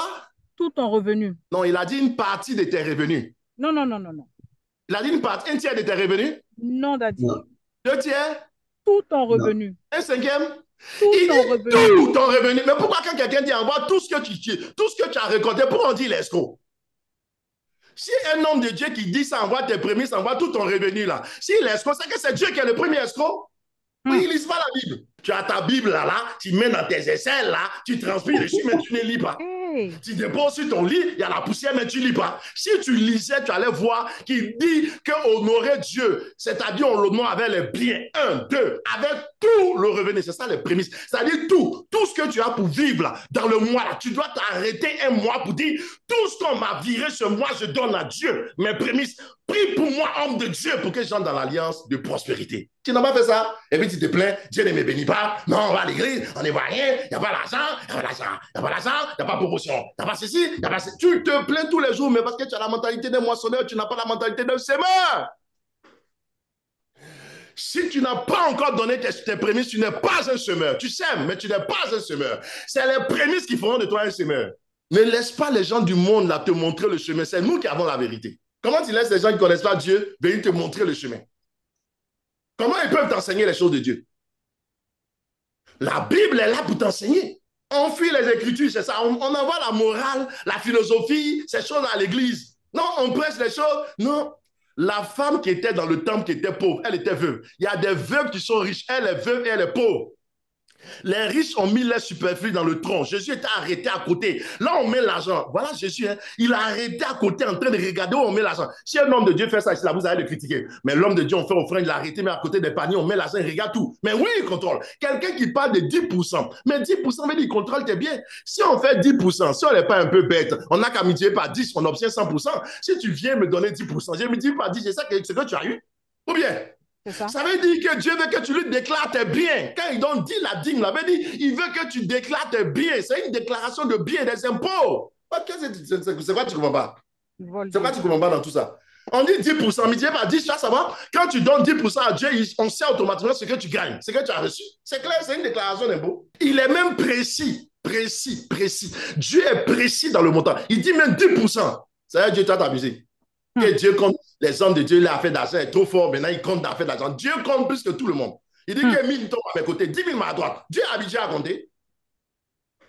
Et quand il dit même les oiseaux qui sont les moineaux, là, aucun ne tombe sans que je ne sache. Mon cheveu là, même, il connaît. Dieu compte ton argent, il compte tout, il sait. Ne pense pas que tu as caché à Dieu. Si je n'ai pas donné, ou bien je prends ma dîme, je donne une partie de ma dîme, j'ai caché. Mon ami, l'homme de Dieu peut ne pas savoir, mais Dieu va savoir. Il y a des gens, leur dîme là, le gars travaille, il a $3,000. Sa dîme, c'est $300. Il va dire, homme de Dieu, tu sais, vraiment, voici ma dîme. Il n'a pas donné dîme, c'est offrande, il a donné un menteur. Il vient donner la dîme, il donne 10%. Il fait comme si ce n'est pas calculé. Mais pourtant, quand il fait les affaires là, il dit, bon, on a associé, hein, c'est une affaire de 60-60, donc 60-40, donc 60%, donc 40%. Là, il avait ses partenaires, il sait calculer, il connaît vraiment ce qui doit lui revenir, il connaît 60%, il connaît 60% du business, il connaît. Mais 10%, il y a un de mes fils là, à Abidjan, une fois, je l'ai raboué comme ça. Je lui ai enseigné les prémices, la dîme, tout, je lui ai donné. Premier mois, il est venu, il me dit, papa, dis-moi, la dîme là, tu as dit, c'était comment, c'était combien là? Je lui ai dit, c'est 10%. Il dit, ah, c'est 10%, 10%. Le mois, il n'a pas donné.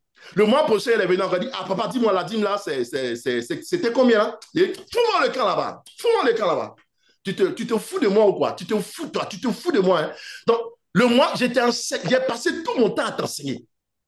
Tu es venu le mois passé, tu me dis, la dîme là, c'est combien? Il te dit 10%, il te rappelle. Tu viens encore chez moi pour me demander c'est combien? Faut pas m'énerver. Hein. D'abord, tu n'as pas donné ta dîme, je suis en colère, puis tu viens me demander de faire les calculs, il fait chaud. Il fait très chaud. Il fait très chaud sous le soleil. Faut pas m'énerver ici. Comment tu viens me demander c'est combien là? Du coup, tu ne sais plus réfléchir. Toi, tu as fait science. Tu as fait sciences économiques. Tu sais ce qu'on appelle 10%. Et tu viens me demander, mais la dîme là, c'est même comment? Bien calculé. 10% veut dire, si tu as 1 million, ça fait 100 000. Comme au grand dadais, grand dadais, grand dadais, grand dadais, grand stupide. Tu es stupide et tu es sot. 10% veut dire, si tu as 1 million, c'est 100 000, tu dois donner. Je dois répéter encore. Et non, papa, il est venu dire, bon, ça t'a loupé. Faut partir encore me dire. C'est la dernière fois que tu as venu me demander si c'est comme elle a dit, mais c'est la dernière fois que tu as me demandé. Tu fais comme si à caillou dans tes oreilles, quoi. Quand ça arrivait à la partie de faire dîme, là, maintenant, tu fais on dit à caillou dans tes oreilles. Non, papa, la dîme, là, ça veut dire que c'est là comment? C'est toi, tu es devenu journaliste. C'est moi ici assis. Donc, tu me prends comme un comédien, quoi. Ici, j'en ai enseigné. Tu écoutes, tu fais comme si que. Ah, la dîme, là, c'est comment? Tu sais très bien si c'est que c'est 10%. Tu sais que c'est 10%. Tu sais que c'est 10%. Tu sais que c'est 10%. Tu sais. Comment tu viens, tu me demandes encore c'est combien? Tu fais semblant là. Et voilà. Il y a trop de faux types dans l'église, quoi. Des faux seulement, des faussaires. Ils veulent doubler Dieu, ils veulent faire les trucs. À cause de ça, vous voyez l'église, là, les gens ne prospèrent pas. On prie pour quelqu'un, pendant des années, ils ne prospèrent pas. Non, mais tu te demandes, hé Seigneur, pourquoi cet enfant-là, ce jeune homme, mon fils là, lui là, oh vraiment, je ne sais pas. Il y a des gens là, il ne faut pas te lamenter pour eux, ils sont mauvais. Hein. Il a reçu 20 millions. Au lieu de venir donner 10 là, 10%, ça fait 2 millions. Il vient donner 200 000. Papa, en ce moment, c'est un peu difficile. Tu sais, vraiment, c'est un peu difficile. Je viens d'avoir un petit 2000, un petit choses là, 2 millions là, et puis il envoie 10, ça fait 200 000. Alors que ces 20 millions, il a reçu de donner 10 000. Menteur, bandit, voleur, villageois, sauvage. Tu es dans le royaume, mais tu es comme un voyou. Tu es dans le royaume, mais tu es comme un comportement de paysan, de villageois. Tu n'es pas dans la cité de Dieu. Non, il y a des chrétiens, ils sont des crétins. Ce sont vraiment des crétins. Et puis les gens, les personnes, c'est eux qui aiment tellement prospérité. C'est eux qui ont un projet. Hein. Papa, j'ai un projet là, on va acheter un avion. Il y a un qui était venu une fois me voir. Papa, on a un projet, on va acheter un avion au Congo. Et l'avion, c'est combien? Et l'avion fait 2 millions de dollars. Et 2 millions de dollars. Tu as acheté à 2 millions de dollars. Il dit, oui, papa, ça fait beaucoup d'argent parce que voici, par jour, combien on gagne. Maintenant, il dit, mais dans ton par jour, combien tu as gagné par jour là, tu donnes combien à Dieu? Il dit, ah papa, ce n'est pas encore arrivé. Quand ça s'est réalisé, ce n'est pas encore arrivé. Pourquoi on parle pour Dieu là? Mais pour toi là, ce n'est pas encore arrivé, on n'a qu'à parler de pour toi. Mais pour Dieu, on n'a qu'à attendre d'abord quand ça s'est réalisé. Petit bandit, c'est ce que tu fais, il voit tes yeux, tu ne vas pas donner quand ça s'est fait là. Hein? Tu veux qu'on prie, te prier pour déclarer mon onction, comme il sait que j'ai onction de prospérité, c'est puis ça s'est réalisé, et puis il va fuir à l'âge. Il dit, toi, il te voit tes yeux, toi, tu es un bandit, tu as les yeux de Judas, tu es capable de vendre ton maître bandit. Il faut faire ton vœu, ton engagement d'abord. Okay, oui, papa, quand ça va venir, on va calculer. Les gens qui ne veulent pas donner là, ils disent ceci. Oh, vous savez que le vœu est sacré, je ne vais pas prendre d'engagement. Moi, je ne vais pas prendre d'engagement. Bandit, tu veux que Dieu prenne un engagement sur toi, toi, tu ne veux pas prendre d'engagement sur Dieu. Dis-moi tes engagements, fais-moi ton vœu. Okay, oui, non, je ne vais pas prendre d'engagement, C'est parce que tu sais que tu es mauvais, tu ne vas pas respecter ton cœur mauvais, tu es infidèle, tu n'es pas loyal et que tu sais que tu ne vas pas prendre d'engagement. Tu sais que tu vas prendre d'engagement, tu ne vas pas respecter. Tu vois comment tu es mauvais, puis tu veux l'argent, tu veux le royaume, tu veux Dieu te prospère. La mentalité des gens. Je sais que s'il n'y a pas d'engagement, je n'ai pas envie de dire des choses qu'il n'y a pas à respecter. Il n'y a pas envie de dire des choses qu'il n'y a pas à respecter. Bon, toi-même, là, tu sais que tu peux dire des choses que tu n'as pas à respecter, mais tu veux que Dieu soit fidèle envers toi. Hein? Toi. Honore Dieu avec les premiers de tout ton revenu. Alors, quelle est la conséquence? Tes greniers seront quoi? Abondamment. Reste, prends Proverbe chapitre 3, verset 9 à 10. Ils vont comprendre. Alors, tes greniers seront remplis d'abondance. Et tes greniers seront abondamment remplis. Le grenier, c'est où? On amasse la moisson. Où tu amasses ta moisson? C'est que tu moissonnes. C'est ton compte en banque. Voici le miracle du compte en banque qui vient là. C'est un cultivateur. Où il amasse sa richesse? Dans son grenier. Toi, où tu amasses ta richesse? Dans ton compte en banque. C'est ça le miracle. Miracle money, là, ça on dit. Donne tes prémices. Tu vas commencer à avoir des miracles. Ça va remplir, ça va déborder. Qu'est-ce que tu comprends pas? C'est en français, on a parlé. Ouais, c'est pas là pour te cajoler, hein. Tu as besoin d'être éduqué, tu as besoin des gens pour te dire les choses. Et depuis là, on te parle comme si tu ne comprends pas. On te parle en façon, tu fais comme si tu ne comprends pas. Tes greniers seront abondamment remplis. Et puis quoi? Tes cuves. Tes cuves regorgeront de mou. De mou, c'est le vin nouveau. Voilà comment le mou vient. Tu comprends comment le mou vient? Quand on dit c'est mou là, c'est ça. Quand on dit c'est mou là, c'est ça. C'est mou. Ça veut dire que l'abondance est venue. Voilà. Bon. Le vin nouveau, veut dire le sang de la nouvelle alliance. C'est-à-dire, quand tu donnes tes prémices, tu renouvelles l'alliance. Parce que dans les prémices, toi, tu es la vigne du Seigneur. Tous les serviteurs de Dieu qui sont ici, qui n'ont pas encore donné les prémices là. Mes fils spirituels qui sont ici, les serviteurs de Dieu qui sont ici, qui n'ont pas encore donné les prémices là. Donnez vos prémices. Exécutez-vous ce mois-ci. Hein. Vous allez prêcher aux gens, vous ne donnez pas. Exécutez-vous ce mois-ci. Tu prêches l'évangile, il faut donner tes prémices. Tu t'as imposé la main aux gens, tu imposes quoi même? Tu prêches aux gens, tu prêches quoi? Tu fais quoi, Jean? Tu dis quoi, Jean? Tu n'as pas donné tes prémices. Tu dis quoi, Jean? Tu l'enseignes quoi? Prémisse veut dire en premier. Ça veut dire que Dieu n'est même pas devant toi. Tu sais, Dieu, il n'est même pas devant toi. Il est à côté de toi, il n'est pas devant toi. Donc, tu vas aller où? Tous mes fils spirituels qui font les affaires ici, là, qui travaillent, tout ça, il faut donner vos prémices ce mois-ci. Hein. Arrêtez vos conneries de venir me dire qu'il y a des difficultés financières. Il n'y a plus prier pour vous. Hein. Vous connaissez, on vous a donné la solution déjà dans la Bible. Arrêtez, on doit prier pour les démons qui vous poursuivent. On doit prier pour l'argent dans l'église. On ne prie pas pour l'argent dans l'église. On ne prie pas pour la promotion dans l'église. On ne prie pas pour ces choses dans l'église. On pose des actes. On doit prier pour tout. Vous perdez le temps à tout le monde. Après, l'homme de Dieu, il n'est pas loin, il n'est pas loin comment. Il n'est pas loin comment. Là, tu ne respectes rien. Tu es comme un bandit des grands chemins. Tu ne respectes rien. Tu ne respectes rien. Tu es comme un bandit, tu es comme un brigand. Comment tu sais, Dieu, tu es bizarre comme ça?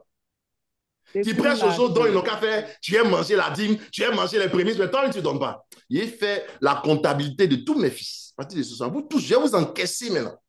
On fait ça en bruit maintenant. On vous parle trop simplement, vous n'écoutez pas. Ça va aller où? Je vais vous encaisser maintenant. Alors. Découvre la chose. Quand vous allez chez les francs-maçons, on vous encaisse là-bas. Vous ne parlez pas là-bas. Quand vous allez chez les illuminati, on vous encaisse là-bas. Vous ne parlez pas. Chez les rosicruciens, on vous encaisse là-bas. Vous donnez les choses, mais vous sacrifiez vos enfants, vos femmes, tout cela. Quand vous allez dans les royaumes, quand vous parlez, non, la miséricorde de Jésus, laissez les gens libres, laissez les gens libres. Bon, temps, il faut que tu es libre de partir aussi. Mais être encaissé maintenant. Hein? C'est pas, on ne fait pas ça dans l'église, là, les enfants. Ah bon, d'ailleurs, nous, non, regardez, on a dit que déjà, on est déjà escrocs. Okay? Bon, on est déjà escrocs là, même. Ah, rentrez dedans maintenant. On est déjà escrocs même. On parler de ça. On ne dit pas tout. Dans l'église, on ne nous prêche pas tout. Bon, voilà, tu veux tout entendre. On entend te prêcher tout maintenant. Vous t'asseoir, on te prêche tout. Tu veux toute la vérité, non? Tu es cassé par peau, non? Il s'en donne des tout. Il faut ouvrir tes oreilles. Prends ton tabouret. Il faut t'asseoir. Hein. Prends tes tabourets, t'asseoir et te prêcher. Tu pourrais dire, non, dans l'église, on ne prêche pas. On ne prêche pas si ça à côté de ça. On n'est pas instruit. On ne dit pas ça. On ne dit pas la vérité. Bon, on te dit la vérité, mais tu as fait quoi la vérité là? J'ai dit, et je reprends. Le mou, le vin nouveau, là, il vient d'où? Nous sommes la vigne du Seigneur. Quand toi, là, tu vas être crucifié, tu seras mis à la croix. Qu'est-ce qui va sortir de toi quand tu es crucifié? Toi, tu es la vigne. C'est le vin qui va sortir. C'est ça. Le lieu de la croix, c'est le lieu de la pression. Donc, on te met à la croix. Alors, ce qui va sortir, c'est quoi? C'est le vin. Le vin me dit quoi? C'est le sang. Le sang me dit quoi? C'est la mort. On dit, c'est tout ce que tu as pour vivre. Tout ce que tu as pour vivre veut dire. Si on t'a pris tout ce que tu as pour vivre, veut dire tu meurs. C'est pas ça? Dans les prémices, c'est le sacrifice qui te fait mourir à la croix comme le Christ. Je répète, hein? Les prémices, c'est le sacrifice qui te fait mourir à la croix parce que c'est tout ce que tu as pour vivre. Tu peux faire un sacrifice, mais qui n'est pas tout ce que tu possèdes. Tu viens, mais? Quelqu'un a, par exemple, 1000 euros. Il peut donner 800 euros sur les 1000 euros. C'est un sacrifice, mais ce n'est pas les prémices. Les prémices, c'est tout ce qu'il a reçu, là, les 1000 euros qu'elle a tout donné. Ça, maintenant, c'est un sacrifice de prémice. Ça veut dire, tu n'as plus rien pour vivre. Prémice veut dire, je n'ai plus rien pour vivre. J'ai donné tout à Dieu. Donc, pour ta gouverne et pour ton information, si tu veux comprendre, toi qui dis, mais si je donne mes prémices, comment je vais vivre? Mais c'est même ce que ça veut dire prémice. Qu'aussi est tout donné, il vivre comment? Mais c'est ce que ça veut dire prémice là. Ou bien tu n'as pas compris le français qui est écrit. Tu comprends pas bien ce qui est écrit dans la Bible. Prémisse veut dire, c'est tout ce que tu as pour vivre que tu donnes. C'est Dieu qui dit ça. On donne tout. Il n'y a plus rien. Tu raques ce qui est rentré dans ton compte le mois. C'est ce que ça veut dire prémisse. Tu as donné tes prémices, tu as laissé une partie, tu t'appuies dessus pour vivre. Et puis il a donné mes prémices. Il a 1,5 million. Il avait donné 1,1 million. Il dit, j'ai donné mes prémices. Tu n'as pas donné tes prémices, tu as fait un sacrifice. Tu as fait un sacrifice, ce n'est pas prémisse. Pourquoi? Il a peur. Tu as peur. C'est par la foi qu'on fait les sacrifices. Si quelqu'un n'a pas la foi, il ne peut pas donner. Je répète. Si quelqu'un n'a pas la foi, il ne peut pas donner parce que le sacrifice mesure ta foi, ça mesure la crainte que tu as pour Dieu. Maintenant, je vois que tu m'as donné tes prémices, ton premier-né, je vois que tu me crains. C'est-à-dire les prémices mesurent la crainte de Dieu. Si tu n'as pas encore donné les prémices, tu n'as pas la crainte de Dieu.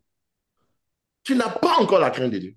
Tu vas à l'église, mais tu n'as pas la crainte de Dieu. Si tu n'as pas encore donné tes prémices là, tu n'as pas encore été crucifié dans la chair à tous les niveaux.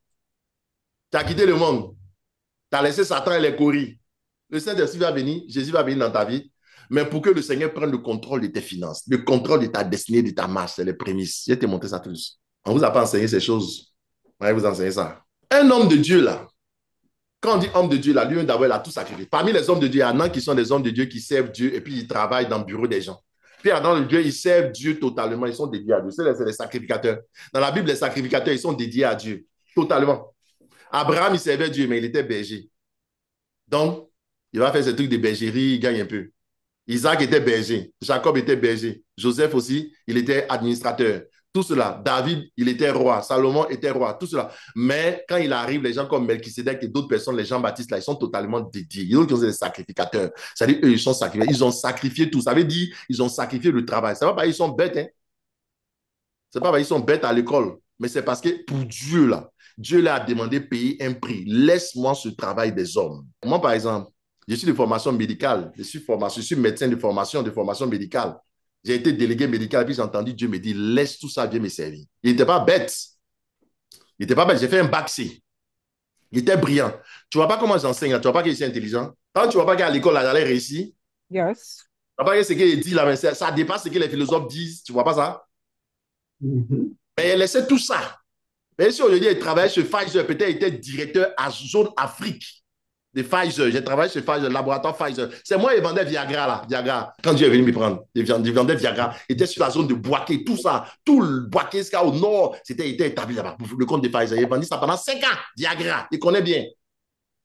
Voilà Perpétue, ma fille, c'est elle qui était ma tutrice. Voilà ma soeur. Elle était Perpétue, elle était ma tutrice. Il était chez elle.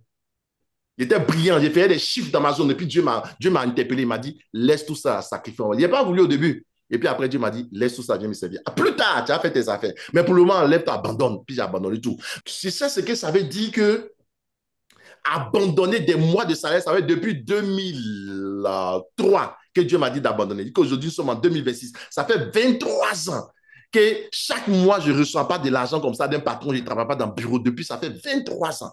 Mais toi, hein, ça fait seulement 1 mois de salaire seulement qu'on t'a refusé. Là, on a arrêté ton travail pendant 1 mois. Tu vois comment tu es en train de faire les convulsions, tu es en train de faire les stress, les palpitations, tu veux mourir. C'était les serviteurs de Dieu. Hein. Quelqu'un a laissé travailler pendant combien d'années pour Dieu? Il ne sait même pas de quoi demain va être fait. Il ne sait même pas qu'est-ce qu'il va avoir. Il ne sait pas comment il va payer son loyer, comment il va s'en sortir, comment il va faire. Et puis Dieu le conduit pendant. Il faut respecter les gens, c'est ça. Il a payé de sa vie. Donc, on n'est pas ici parce qu'on a besoin de votre argent. Nous, on a déjà fait le sacrifice. On est sacrifice personnifié. Un homme de Dieu, c'est un sacrifice personnifié. Il ne vient pas servir Dieu à cause d'argent. Il a même abandonné l'argent pour venir au service de Dieu. C'est différent de servir Dieu dans ces conditions. Et puis, par rapport à quelqu'un qui va s'asseoir au travail, puis il vient le soir, il vient prêcher aux gens. Alléluia, amen, ça va. C'est pas la même chose, hein. Parce que lui, alléluia, amen, mais à la fin du mois, il sait ce qui rentre dans son compte. Mais attends qu'on t'arrête ton salaire à la fin du mois, puis tu vas voir si tu as fait de servir Dieu avec ta femme, tes enfants, tu pourras t'en occuper pendant 2 ans. Tu vas savoir ce que c'est? Le niveau des sacrifices. Un homme de Dieu que Dieu a appelé ne peut pas venir à cause d'argent. Il vient parce qu'il est convaincu. C'est une voix qu'il a entendue qui l'a poussé à se sacrifier. Donc arrêtez de dire dans l'église, ils sont des escrocs, ils cherchent l'argent. Arrêtez, quand vous faites ça, vous insultez Dieu. Arrêtez. Quelqu'un s'est sacrifié, il a sacrifié sa vie pour Dieu, pour que toi tu sois béni. Toi tu te lèves pour dire, il est là, c'est un escroc. Faut arrêter ça. Tu ne peux jamais voir les gens dire ça des imams.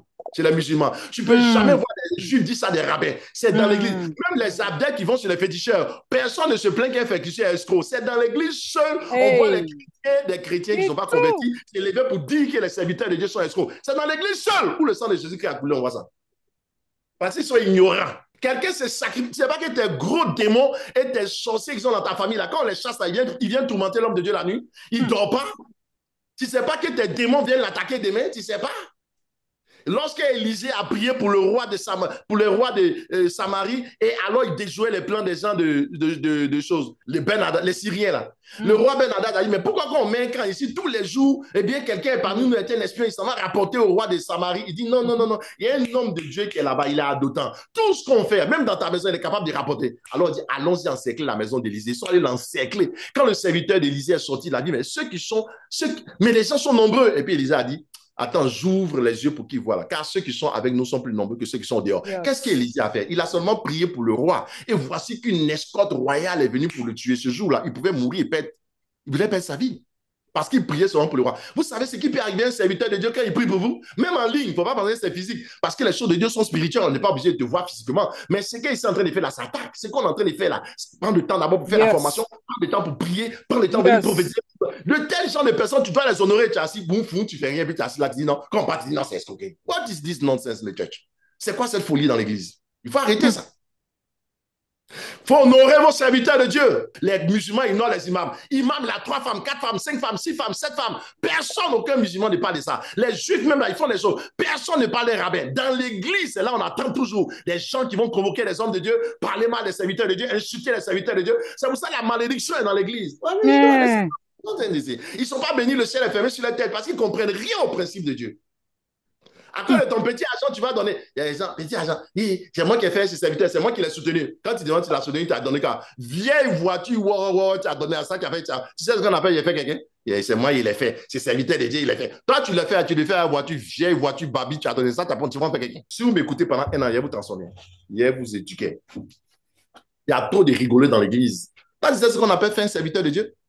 Quelqu'un que Dieu a créé, que Dieu a fait à son image, ça tu dis, c'est moi, il l'a fait. Donc, tu es devenu son Dieu maintenant. À cause de ton offrande, tu as donné, c'est moi, il l'a fait. Attends, mais qu'est-ce que tu racontes? Come on. Quelqu'un se lève comme ça. Il se lève. Je suis parti à la croissance de Bénil. Quelqu'un se lève, il est au Nigeria. Et puis, il appelle, il dit, je donne $1 million. Il ne connaît même pas Bénil. Et puis, Bénil dit, mais comment on peut avoir ton numéro pour prier pour toi? En direct, il dit, vous n'avez pas besoin de me savoir. J'ai vu l'argent, c'est tout. Ne cherchez pas à savoir qui je suis. Vous faites un travail merveilleux. Il ne le connaît ni d'Adam, ni d'Ève. C'est les Nigérians, c'est les anglophones. Voici les mentalités. Dans la francophonie, les gens ont des problèmes. Ils sont tous embrouillés, pourtant ils lisent la même Bible. Pourtant, ils veulent les grands projets, les grandes percées. Comment tu vas percer comme ça? Genèse 49, verset 11. On parle du sang du raisin.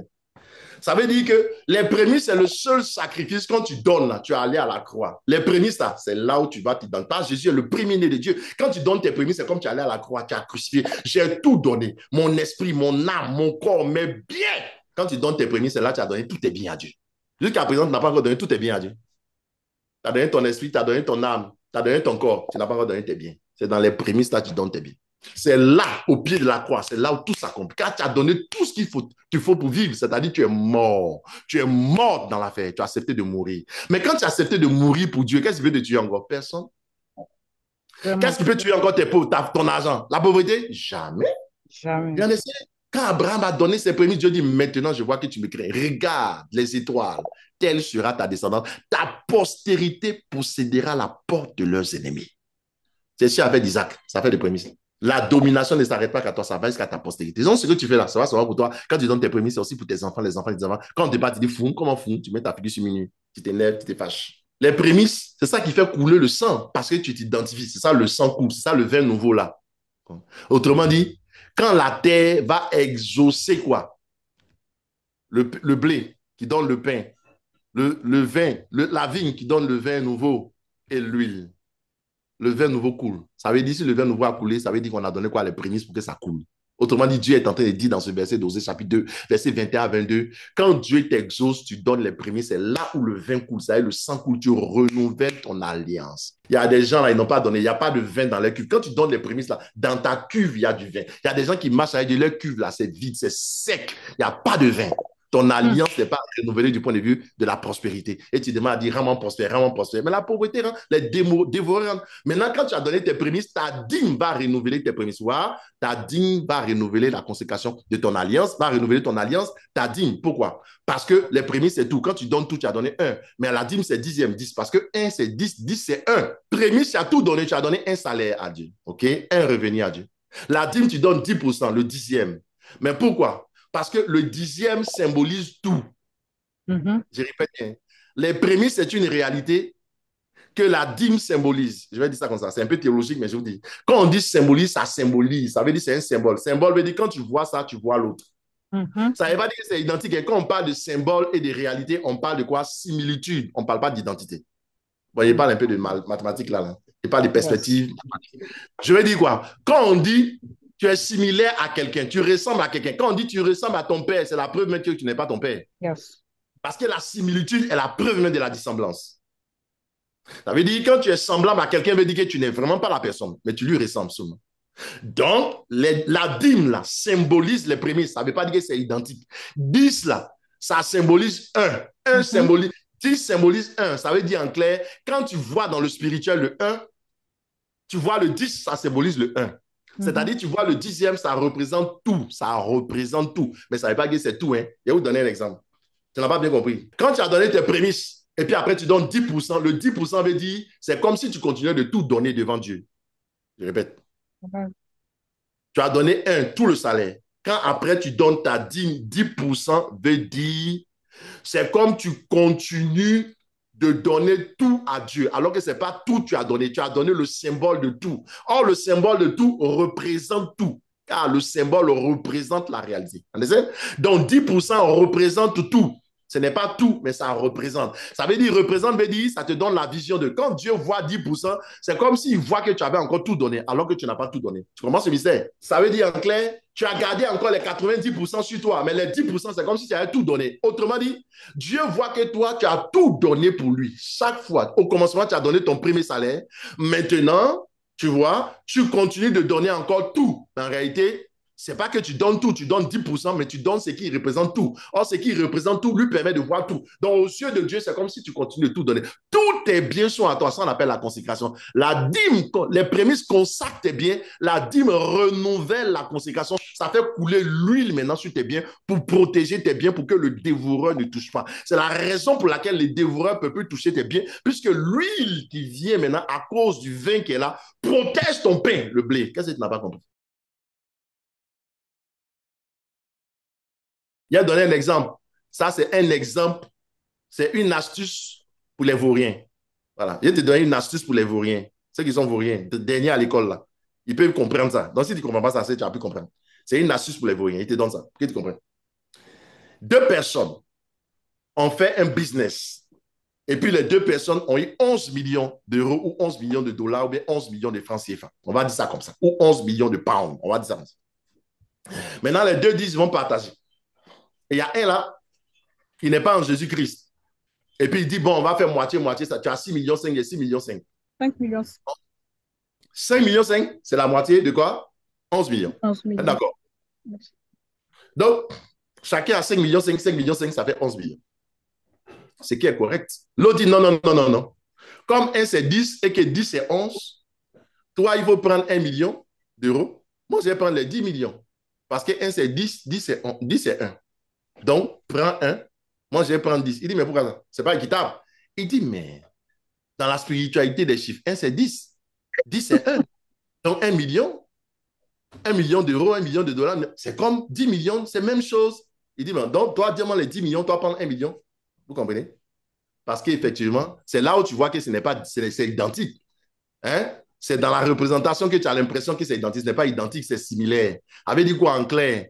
Que 1 là, ce n'est pas 10. 10, ce n'est pas 1. Mais 10 représente 1. Comprends? 1 représente 10. Comprenez? Ça veut dire en clair que la dîme représente les prémices, mais la dîme n'est pas les prémices. Je répète, la dîme représente les prémices, mais la dîme n'est pas les prémices. Représentation veut dire ce par quoi on voit. Quand on regarde ta dîme, on voit les prémices. Dieu voit les prémices comme si tu avais donné encore les prémices. C'est comme tout le temps, chaque mois que tu donnes ta dîme, c'est comme tu continues de donner tes prémices tout le temps, tout le temps, tout le temps, tout le temps, tout le temps. C'est en fait, alors tous tes biens appartiennent à Dieu. C'est à ce niveau qu'on appelle tous tes biens appartiennent à Dieu. C'est là on t'appelle le semeur. Le semeur, c'est celui qui a ses prémices et qui donne sa dîme chaque fois, c'est un semeur. Alors Dieu lui fournira la semence et il multipliera sa semence. Dis la parole. La mesure avec laquelle Dieu veut te mesurer, cette mesure-là, elle est juste. C'est la bonne mesure. Mais les hommes, eux, ils te mesureront avec la fausse mesure. Ça veut dire quoi? Il y a des choses que tu ne mérites pas que les gens vont essayer de te donner. Celui qui n'a jamais donné ses prémices n'est pas un semeur. Tu commences par donner tes prémices d'abord et ensuite ta dîme. C'est là où tu as le titre de semeur. Parce que tu as donné tout à Dieu. Tu donnes tout à Dieu. Si tu n'as pas encore, ce n'est pas semé. Donc, Dieu n'est pas en charge de te fournir la semence. Tu comprends ce qu'il dit? Dieu n'est pas en charge de te fournir la semence, car tu n'es pas un semeur. Ça veut dire les miracles financiers du genre, voir le bélier sur la montagne, tu vas voir ça. Toi, tu vas voir ça aussi. Tu vas aller prendre tout dans ton partenariat pour sacrifier. C'est pour ça que tout ce que tu prends pour donner là, c'est dans tes biens que tu prends. Mais ce n'est pas Dieu qui te donne pour que tu donnes. Or, c'est Dieu qui te fournit la semence pour que tu sèmes. Ça veut dire, autrement dit, quand tu es un semeur, la semence ne te manquera pas. Et le pain, il dit, il donne le pain à celui qui a faim. Donc, quand tu auras faim, il te donnera toujours le pain. L'Église ne fait pas ce qu'elle doit faire. Elle ne fait que se plaindre. Les gens ne font que se plaindre. Mais tu ne respectes même pas la parole de Dieu qui t'a donné. Tu regardes, tu considères, mais si elle donnait ça, et comment je vais vivre? Et comment c'est moi si elle paye mes factures? Mais tu sais, C'est ça. Et comment j'ai payé? C'est ça ton raisonnement là? Parce que ce que tu donnes là, ce n'est pas un nom que tu donnes et c'est spirituel. Aussi longtemps que tu opères dans la chair, tu ne pourras jamais avoir les résultats spirituels. C'est le problème pour laquelle, c'est la raison pour laquelle tu n'arrives pas à avoir de miracles financiers dans ta vie. Tu n'arrives pas à avoir. Tu n'arrives pas à avoir les interventions divines dans ta vie de façon miraculeuse. Tu n'arrives pas à avoir ça. C'est la raison qu'elle a. Tu as peur de faire des pas avec Dieu. Mais tu veux que Dieu fasse des pas. Le fils prodigue là, il a dit, j'irai vers mon père, je lui dirai qu'il fait. Quand il a fait un pas, le père a fait les autres pas pour venir le rejoindre. Dieu attend que tu fasses ton pas pour qu'il te rejoigne. Toi, tu veux qu'il vienne d'abord avant qu'il te vienne. Non, c'est quand tu allais avec ton Isaac sur la montagne, c'est là qu'il envoie le bélier. Pendant qu'Abraham monte avec Isaac sur la montagne, le bélier monte de l'autre côté et puis il va le voir. Mais toi, tu attends, il n'a qu'à donner le bélier d'abord et puis il a sacrifié le bélier. Mais c'est trop facile. C'est trop facile. C'est trop facile. Là, tu viens d'être intelligent avec Dieu. Comme ça, on marche avec Dieu. Tu n'es pas encore en train d'expérimenter la foi véritable. Tu es dans la raison. Tu vas à l'église, mais tu es dans la raison. Tu n'es pas dans la foi. Tu es dans la raison. Ensuite, tu es dans la raison, tu vas avoir que des choses naturelles. Tu n'auras pas des choses surnaturelles. Tu es dans la raison, tu vas avoir que des résultats naturels. Les choses, mais pourtant, c'est toi qui veux les grandes choses, Seigneur. Élève-moi, donne-moi des immeubles, donne-moi ça, donne-moi ça. Je vais avoir un grand marché, je vais faire comme Bill Gates, je vais faire comme ça. Mais Bill Gates, là, tu sais quel prix il a payé. Les Steve Jobs, tu sais quel prix ils ont payé. Tu sais c'est dans quel ils vont. Tu sais quel est le budget de charité de Bill Gates. Tu sais combien ils donnent dans le mois, dans l'année. Tu sais combien ils donnent dans l'année? Regardez tous les États-Unis, les riches, ils sont là. Quand ils payent les taxes, au lieu de payer les taxes, ils vont donner à l'église. Hein. Les gens font des semences, des offrandes aux églises, des millions de dollars pour les voir comme ça. Vous croyez que c'est comme ça qu'on devient grand? Quand tu les regardes en temps, tu crois qu'ils sont là et puis non, ce sont les gens du pays. Ils ne sont pas pareils. Ils sont pareils. Dans les principes, ils respectent les principes mieux que les gens d'église. Là, tu dis Alléluia, Amen, mais tu ne respectes rien. Il faut les voir, ils s'en vont au Kenya, ils sont dans les pays là, ils envoient du riz, ils envoient des machins, ils envoient des trucs, ils envoient plein. Tu crois que c'est comme ça on devient grand? Tu crois que c'est Alléluia, Amen, comment tu fais? Tu pries. Depuis, tu pries l'argent, tu pries pour l'argent, tu as eu l'argent. Tu pries pour percer, tu as eu percer. Mais il faut commencer à pratiquer les choses. Tu vas voir? C'est ça qu'on ne vous prêche pas là.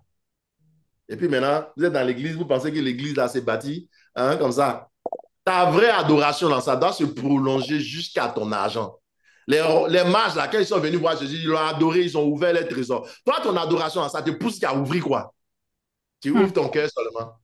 Tu ouvres encore ton cœur pour recevoir. Ou d'ouvrir ton trésor pour lui donner. Tu as adoré Dieu en vérité, en esprit et en vérité. Toi, tu l'adores en esprit, mais où est la vérité là? Tu adores en esprit, mais où est la vérité? Les vrais adorateurs, ce n'est pas seulement en esprit, c'est aussi en vérité. Où est la vérité dans ton adoration? La Samaritaine, là, elle a entendu Jésus dire, elle dit, mais celui-là, c'est un prophète, c'est celui dont on parle. Elle a léché sa cruche. La cruche que Jésus lui a demandé, là, au début, elle ne voulait pas donner. Mais quand il lui a révélé, elle a laissé la cruche. Mais toi, depuis que tu as les prophéties, les révélations, tu as laissé quelle cruche pour qu'on s'en serve? Tu as laissé quoi?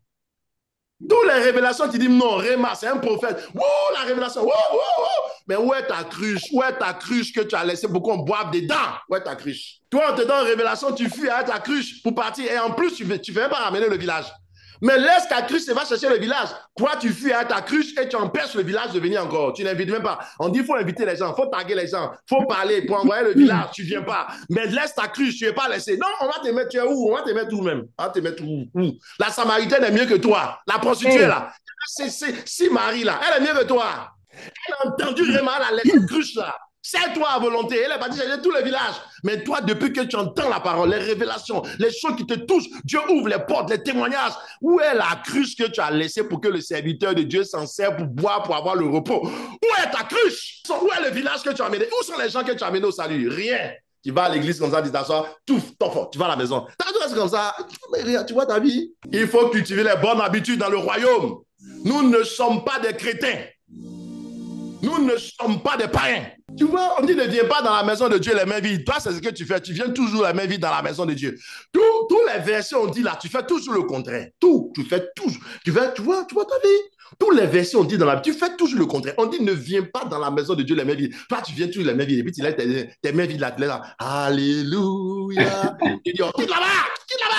Alléluia. Il dit, ne viens pas les mains vides. Quand tu viens avant de dire Alléluia, la dépose d'abord, tu vas Alléluia, Alléluia. Là, tu viens les mains vides. Alléluia. Il dit, mais Dieu va aussi. Il dit, mais lui là, il dit quoi même? Il dit quoi même? Alléluia, Alléluia. Levez les mains, levez les mains, levez les mains, levez les mains. On dit, ne viens pas les mains vides. Toi, tu viens les mains vides toujours. C'est pas moi qui ai parlé, c'est Dieu qui a parlé. Si dans ta Bible, là, c'est écrit dedans. Pour l'Exode 23, verset 14 à 17, c'est 18, c'est écrit là-bas. Je veux éduquer l'église. Il faut que l'église soit éduquée. Les gens d'église ne sont pas éduqués. Ils ne sont pas éduqués spirituellement. Ils vont à l'église, mais ils ne sont pas éduqués. La bonne éducation spirituelle, vous n'avez pas ça. Je suis désolé. Parce que non, on parle avec les gens, et on voit comment on fait les one-on-one, les gens même s'assoient comme ça, ils vont parler pendant 30-45 minutes. Tu vas dire que le monsieur qui est assis là, quand tu es venu, toi-même là, quand tu viens là, tu viens faire one-on-one, tu viens parler à le monsieur.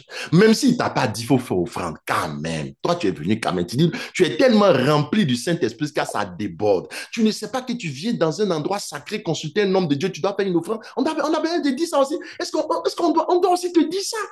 Les gens, ils font exprès ou quoi? On doit encore te dire ça. Tu ne sais pas que donner là, c'est recevoir. C'est un échange. Je donne et je reçois quelque chose dans le spirituel. Ça confirme tout ce qu'on a dit. Tu ne sais pas, on doit t'enseigner toutes ces choses basiques. Quand on te parle, les citoyens du royaume ne sont vraiment pas concentrés. Ils sont concentrés sur les problèmes. Tu vas te concentrer sur tes problèmes. Depuis que tu es concentré sur tes problèmes là, essaie de te concentrer sur la parole de Dieu. Laisse tes problèmes. Concentre-toi sur ce que Dieu dit de faire. Fais, tu vas voir. Mais tu es concentré sur tes problèmes. Mais un problème ne règle pas problème.